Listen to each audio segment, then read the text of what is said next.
ਕਿਹਾ ਜਾ ਰਿਹਾ ਕਿ ਅਗਲੇ ਦਿਨਾਂ 'ਚ ਬਿਲਕੁਲ ਏਜੰਡੇ ਤੇ ਨਿਯੁਕਤੀਆਂ, ਪਰ ਕੀ ਇਹ ਨਿਯੁਕਤੀਆਂ ਨਵਜੋਤ ਸਿੱਧੂ ਦੀ ਨਿਯੁਕਤੀ ਦੇ ਨਾਲ ਮੁਕੰਮਲ ਹੋਣਗੀਆਂ? ਦੇਖੋ ਜਗਤਾਰ ਜੀ, ਵਿਧਾਨ ਸਭਾ ਦੀਆਂ ਆਉਂਦੀਆਂ ਚੋਣਾਂ ਨੂੰ ਮੁੱਖ ਰੱਖ ਕੇ ਪਾਰਟੀ ਹਾਈ ਕਮਾਂਡ ਤੇ ਕਾਂਗਰਸ ਦੀ ਹੈਗੀ ਹੈ, ਉਹਨਾਂ ਸਾਹਮਣੇ ਮੁੱਖ ਮੁੱਦਾ ਹੈਗਾ ਕਿ ਪਾਰਟੀ ਨੂੰ ਚੋਣਾਂ ਲਈ ਤਿਆਰ ਕੀਤਾ ਜਾਏ। ਮੇਨ ਗੱਲ ਹੈਗੀ ਹੈ ਕਿ ਪਾਰਟੀ ਦੇ ਜਥੇਬੰਦਕ ਢਾਂਚੇ ਦਾ ਦੁਬਾਰਾ ਪੁਨਰਗਠਨ ਕੀਤਾ ਜਾਏ, ਜਿਹੜਾ ਕਿ ਪਿਛਲੇ 1 ਸਾਲ ਤੋਂ ਲਟਕ ਰਿਹਾ। ਜਿਹੜੇ ਮੌਜੂਦਾ ਪ੍ਰਧਾਨ ਨੇ ਉਹਨਾਂ ਨੇ ਅਸਤੀਫਾ ਦੇ ਦਿੱਤਾ ਸੀ ਬਹੁਤ ਦੇਰ ਪਹਿਲਾਂ, ਲੇਕਿਨ ਉਹ ਵੀ ਜਿਵੇਂ ਤੁਸੀਂ ਕਿਹਾ ਅਗਲੇ ਹੁਕਮਾਂ ਤੱਕ ਕੰਮ ਕਰ ਰਹੇ ਨੇ। ਕੁਝ ਕਾਰਨਾਂ ਕਰਕੇ ਪਾਰਟੀ ਹਾਈ ਕਮਾਂਡ ਪਿਛਲੇ ਕਈ ਮਹੀਨਿਆਂ ਤੋਂ ਇਸ ਮੁੱਦੇ ਤੇ ਫੈਸਲਾ ਨਹੀਂ ਲੈ ਸਕੀ। ਜੋ ਨਜ਼ਰ ਆਉਂਦਾ ਹੈ ਔਰ ਜੋ ਚਰਚਾ ਹੈਗਾ ਕਿ ਉਹਨਾਂ ਨੇ ਆਪਣਾ ਮਨ ਇੱਕ ਟਾਈਮ ਤੇ ਬਣਾ ਲਿਆ ਸੀ ਕਿ ਨਵਜੋਤ ਸਿੰਘ ਸਿੱਧੂ ਨੂੰ ਪੰਜਾਬ ਪ੍ਰਦੇਸ਼ ਕਾਂਗਰਸ ਦੀ ਕਮਾਂਡ ਦਿੱਤੀ ਜਾਏ ਔਰ ਚੋਣਾਂ ਤੋਂ ਪਹਿਲਾਂ ਉਹਨਾਂ ਨੂੰ ਮੈਦਾਨ ਵਿੱਚ ਉਤਾਰਿਆ ਜਾਵੇ, ਕਿਉਂਕਿ ਉਹ ਬਹੁਤ ਚੰਗੇ ਕੰਪੇਨਰ ਹੈਗੇ ਨੇ ਔਰ ਪਾਰਟੀ ਨੂੰ ਉਹਨਾਂ ਦਾ ਪੰਜਾਬ 'ਚ ਫਾਇਦਾ ਹੋ ਸਕਦਾ ਹੈ। ਉਹਨਾਂ ਦੀ ਰਾਏ ਤੁਹਾਡੀ ਜਾਣਕਾਰੀ ਮੁਤਾਬਕ ਕੀ ਹੈ? ਉਹ ਚਾਹੁੰਦੇ ਆ ਕੋਈ ਇਹੋ ਜਿਹਾ ਚਿਹਰਾ ਲਿਆਂਦਾ ਜਾਵੇ ਜਿਹੜੀਆਂ ਅਗਲੀਆਂ ਵਿਧਾਨ ਸਭਾ ਚੋਣਾਂ ਸਾਨੂੰ ਜਿਤਾ ਸਕੇ। ਕਿਹੋ ਜਿਹਾ ਮਾਹੌਲ ਹੈ ਵਿਧਾਨਕਾਰਾਂ ਦੇ ਅੰਦਰ ਤੇ ਜਿਹੜੇ ਕੈਬਨਿਟ ਮੰਤਰੀ ਹੈ ਉਹ ਕਿੱਦਾਂ ਸੋਚਦੇ ਆ?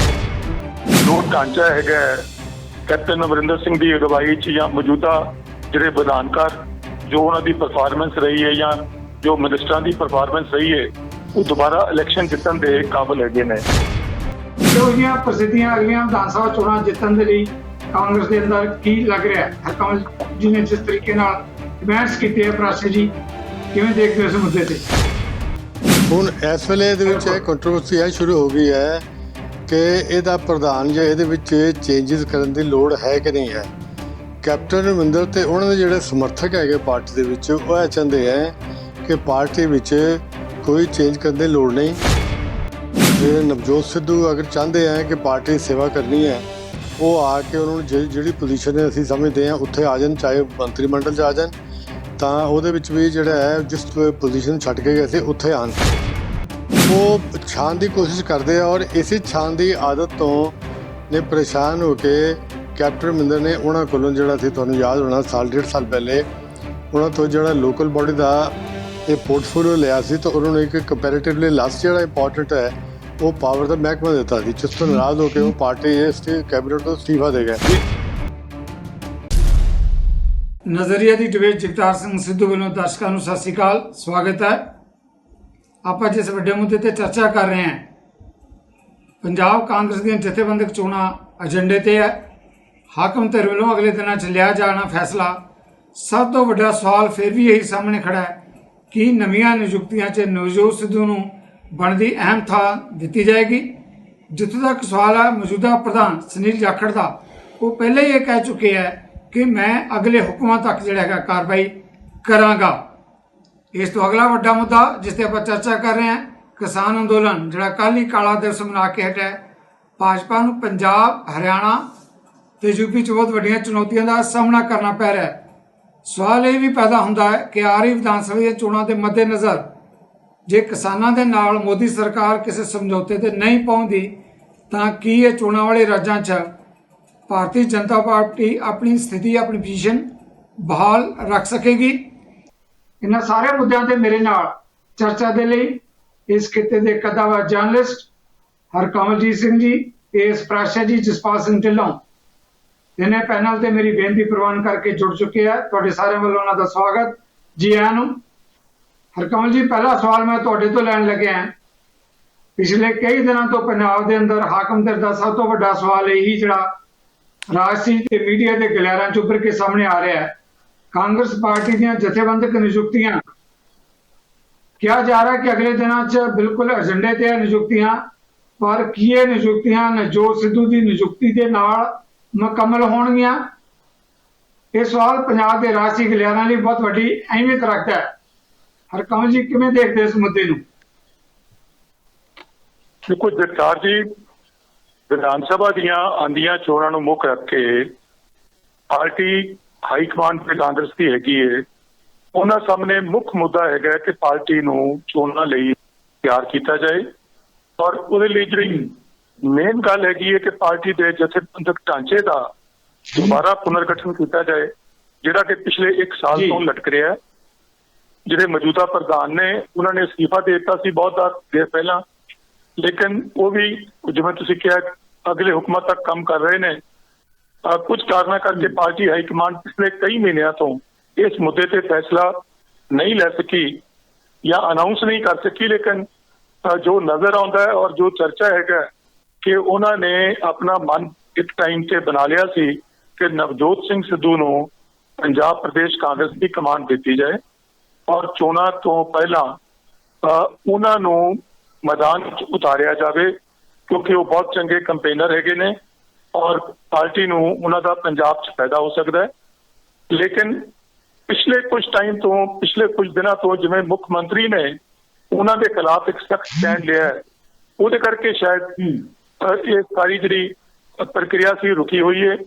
ਪਾਰਟੀ ਹਾਈ ਕਮਾਂਡ ਕੁਝ ਕਾਰਨਾਂ ਕਰਕੇ ਹੁਣ ਰਾਹੁਲ ਗਾਂਧੀ ਜੀ ਜਿਵੇਂ ਬਿਮਾਰ ਹੋ ਗਏ ਸੀ, ਉਹਦੇ ਕਰਕੇ ਕੋਈ ਉਹਦੇ ਤੇ ਫੈਸਲਾ ਨਹੀਂ ਲੈ ਸਕੇ। ਹੋਪਫੁਲੀ ਸ਼ਾਇਦ ਨੈਕਸਟ ਵੀਕ ਇਸ ਇਸ਼ੂ ਨੂੰ ਟੇਕਅਪ ਕੀਤਾ ਜਾਏਗਾ। ਪਾਰਟੀ ਚਾਹੁੰਦੀ ਹੈ ਕਿ ਜਿਹੜੇ ਪਾਰਟੀ ਦੇ ਵਿਧਾਨਕਾਰ ਨੇ, ਸਾਂਸਦ ਨੇ ਜਾਂ ਜਿਹੜੇ ਹੋਰ ਸੀਨੀਅਰ ਲੋਕ ਨੇ, ਉਹਨਾਂ ਸਾਰਿਆਂ ਦੀ ਰਾਏ ਲੈ ਕੇ ਇੱਕ ਤੇ ਪ੍ਰਦੇਸ਼ ਕਾਂਗਰਸ ਦਾ ਪੁਨਰਗਠਨ ਕੀਤਾ ਜਾਏ।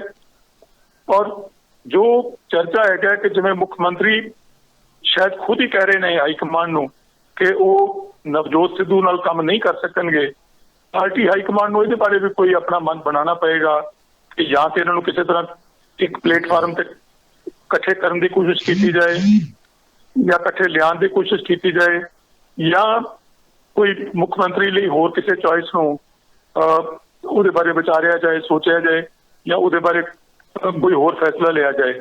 ਸੋ ਮੈਨੂੰ ਲੱਗਦਾ ਕਿ ਪਾਰਟੀ ਹਾਈ ਕਮਾਂਡ ਲਈ ਇਹ ਬਹੁਤ ਵੱਡਾ ਫੈਸਲਾ ਹੈ, ਇਸੇ ਕਾਰਨ ਇਹਦੇ ਤੇ ਟਾਈਮ ਲੱਗ ਰਿਹਾ ਹੈ ਔਰ ਇਹ ਮਸਲਾ ਲਟਕ ਰਿਹਾ ਔਰ ਦੋਨਾਂ ਪਾਸਿਆਂ ਤੋਂ ਬਹੁਤ ਪ੍ਰੈਸ਼ਰ ਬਿਲਡ ਹੋ ਰਿਹਾ ਲਗਾਤਾਰ ਉਹਨਾਂ ਤੇ ਵੀ, ਜਿਹੜੇ ਨਾਖੁਸ਼ ਬੰਦਿਆਂ ਵੱਲੋਂ ਵੀ ਔਰ ਸੀਐਮ ਕੈਂਪ ਵੱਲੋਂ ਵੀ, ਦੋਨਾਂ ਵੱਲੋਂ ਕਾਫੀ ਪ੍ਰੈਸ਼ਰ ਲਗਾਤਾਰ ਪੰਜਾਬ 'ਚ ਵੀ ਲਗਾਤਾਰ ਬਿਲਡ ਹੁੰਦਾ ਆ ਰਿਹਾ ਹੈ। ਜੀ ਕਮਲ ਜੀ, ਇਸੇ ਮੁੱਦੇ ਤੇ ਇੱਕ ਹੋਰ ਸਵਾਲ ਜਦੋਂ ਆਪਾਂ ਗੱਲ ਕਰਦੇ ਹਾਂ ਕੈਬਨਿਟ ਮੰਤਰੀਆਂ ਦੀ, ਵਿਧਾਨਕਾਰਾਂ ਦੀ, ਉਹਨਾਂ ਦੀ ਰਾਏ ਤੁਹਾਡੀ ਜਾਣਕਾਰੀ ਮੁਤਾਬਕ ਕੀ ਹੈ? ਉਹ ਚਾਹੁੰਦੇ ਆ ਕੋਈ ਇਹੋ ਜਿਹਾ ਚਿਹਰਾ ਲਿਆਂਦਾ ਜਾਵੇ ਜਿਹੜੀਆਂ ਅਗਲੀਆਂ ਵਿਧਾਨ ਸਭਾ ਚੋਣਾਂ ਸਾਨੂੰ ਜਿਤਾ ਸਕੇ। ਕਿਹੋ ਜਿਹਾ ਮਾਹੌਲ ਹੈ ਵਿਧਾਨਕਾਰਾਂ ਦੇ ਅੰਦਰ ਤੇ ਜਿਹੜੇ ਕੈਬਨਿਟ ਮੰਤਰੀ ਹੈ ਉਹ ਕਿੱਦਾਂ ਸੋਚਦੇ? ਦੇਖੋ, ਬੜੀ ਇੱਕ ਸਪਸ਼ਟ ਗੱਲ ਇਹ ਹੈਗੀ ਹੈ ਕਿ ਪਾਰਟੀ ਹਾਈ ਕਮਾਂਡ ਵੀ ਚਾਹੁੰਦੀ ਹੈ ਕਿ ਪੰਜਾਬ 'ਚ ਕਾਂਗਰਸ ਦੁਬਾਰਾ ਜਿੱਤੇ ਔਰ ਜਿੰਨੇ ਵਿਧਾਨਕਾਰ ਨੇ ਪਾਰਟੀ ਦੇ ਪੰਜਾਬ 'ਚ ਮੌਜੂਦਾ ਜਾਂ ਮੰਤਰੀ, ਉਹ ਵੀ ਚਾਹੁੰਦੇ ਨੇ ਕਿ ਅਸੀਂ ਦੁਬਾਰਾ ਚੋਣ ਜਿੱਤੀਏ।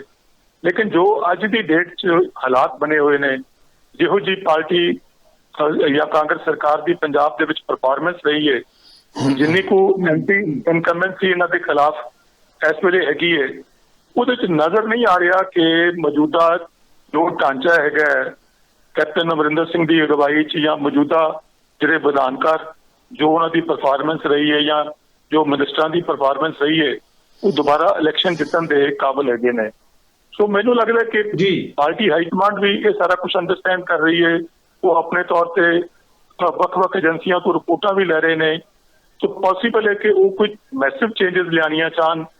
ਹੋ ਸਕਦਾ ਟਿਕਟਾਂ 'ਚ ਵੀ ਕਾਫੀ ਰਦੋ ਬਦਲ ਕੀਤੇ ਜਾਣ, MLA ਦੀਆਂ ਸੀਟਾਂ ਚੇਂਜ ਕੀਤੀਆਂ ਜਾਣ, ਬਹੁਤ ਸਾਰੀਆਂ ਦੀਆਂ ਸੀਟਾਂ ਕੱਟੀਆਂ ਵੀ ਜਾਣ, ਹੋਰ ਵੀ ਕਈ ਕੁਝ ਜਿਵੇਂ ਜਿਹੜਾ ਢਾਂਚਾ ਪਾਰਟੀ ਦਾ ਉਹਦੇ 'ਚ ਨਵਾਂ ਬਲੱਡ ਲਿਆਂਦਾ ਜਾਏ ਤਾਂ ਕਿ ਪਾਰਟੀ 'ਚ ਨਵਾਂ ਜੋਸ਼ ਖਰੋਸ਼ ਆਏ। ਹੁਣ ਇਹ ਕੀ ਹੋਏਗਾ, ਮੇਰੇ ਖਿਆਲ ਆਉਣ ਵਾਲੇ ਕੋਈ 15-20 ਦਿਨ ਸਪਸ਼ਟ ਹੋਏਗਾ। ਜੀ thank you very much Prashi ਜੀ, ਬਹੁਤ ਅਹਿਮ ਮੁੱਦਾ ਹੈ। ਕਾਂਗਰਸ ਦੇ ਕੇਵਲ ਜਥੇਬੰਦਕ ਢਾਂਚੇ ਦਾ ਸਵਾਲ ਨਹੀਂ, ਕਿਉਂਕਿ ਪੰਜਾਬ ਦੀ ਹਾਕਮਦਰ ਹੈ। ਜਥੇਬੰਦਕ ਢਾਂਚੇ 'ਚ ਨਵੀਆਂ ਨਿਯੁਕਤੀਆਂ 'ਚ ਨਵਜੋਤ ਸਿੱਧੂ ਦਾ ਸਵਾਲ ਤਾਂ ਉੱਪਰ ਕੇ ਸਾਹਮਣੇ ਆ ਹੀ ਰਿਹਾ, ਪਰ ਕਮਲ ਜੀ ਨੇ ਵੀ ਜਿਹੜਾ ਇੱਕ ਵੱਡਾ ਸਵਾਲ ਛੱਡਿਆ ਕਿ ਜੇ ਚੇਂਜਸ ਆਉਂਦੀਆਂ ਤਾਂ ਚੋਣਾਂ ਦੇ ਮੱਦੇਨਜ਼ਰ ਕਈ ਮੰਤਰੀਆਂ ਵਿਧਾਇਕਾਂ ਦੀ ਵੀ ਛੁੱਟੀ ਹੋ ਸਕਦੀ ਹੈ, ਨਵੇਂ ਚਿਹਰੇ ਜਾਂਦੇ ਜਾ ਸਕਦੇ ਹੈ। ਇਹੋ ਜਿਹੀਆਂ ਪ੍ਰਸਥਿਤੀਆਂ ਅਗਲੀਆਂ ਵਿਧਾਨ ਸਭਾ ਚੋਣਾਂ ਜਿੱਤਣ ਦੇ ਲਈ ਕਾਂਗਰਸ ਦੇ ਅੰਦਰ ਕੀ ਲੱਗ ਰਿਹਾ ਹੈ? ਕਮਲ ਜੀ ਨੇ ਜਿਸ ਤਰੀਕੇ ਨਾਲ ਕਮੈਂਟਸ ਕੀਤੇ ਹੈ, ਪ੍ਰਾਸ਼ੀ ਜੀ ਕਿਵੇਂ ਦੇਖਦੇ ਹੋ ਇਸ ਮੁੱਦੇ ਤੇ?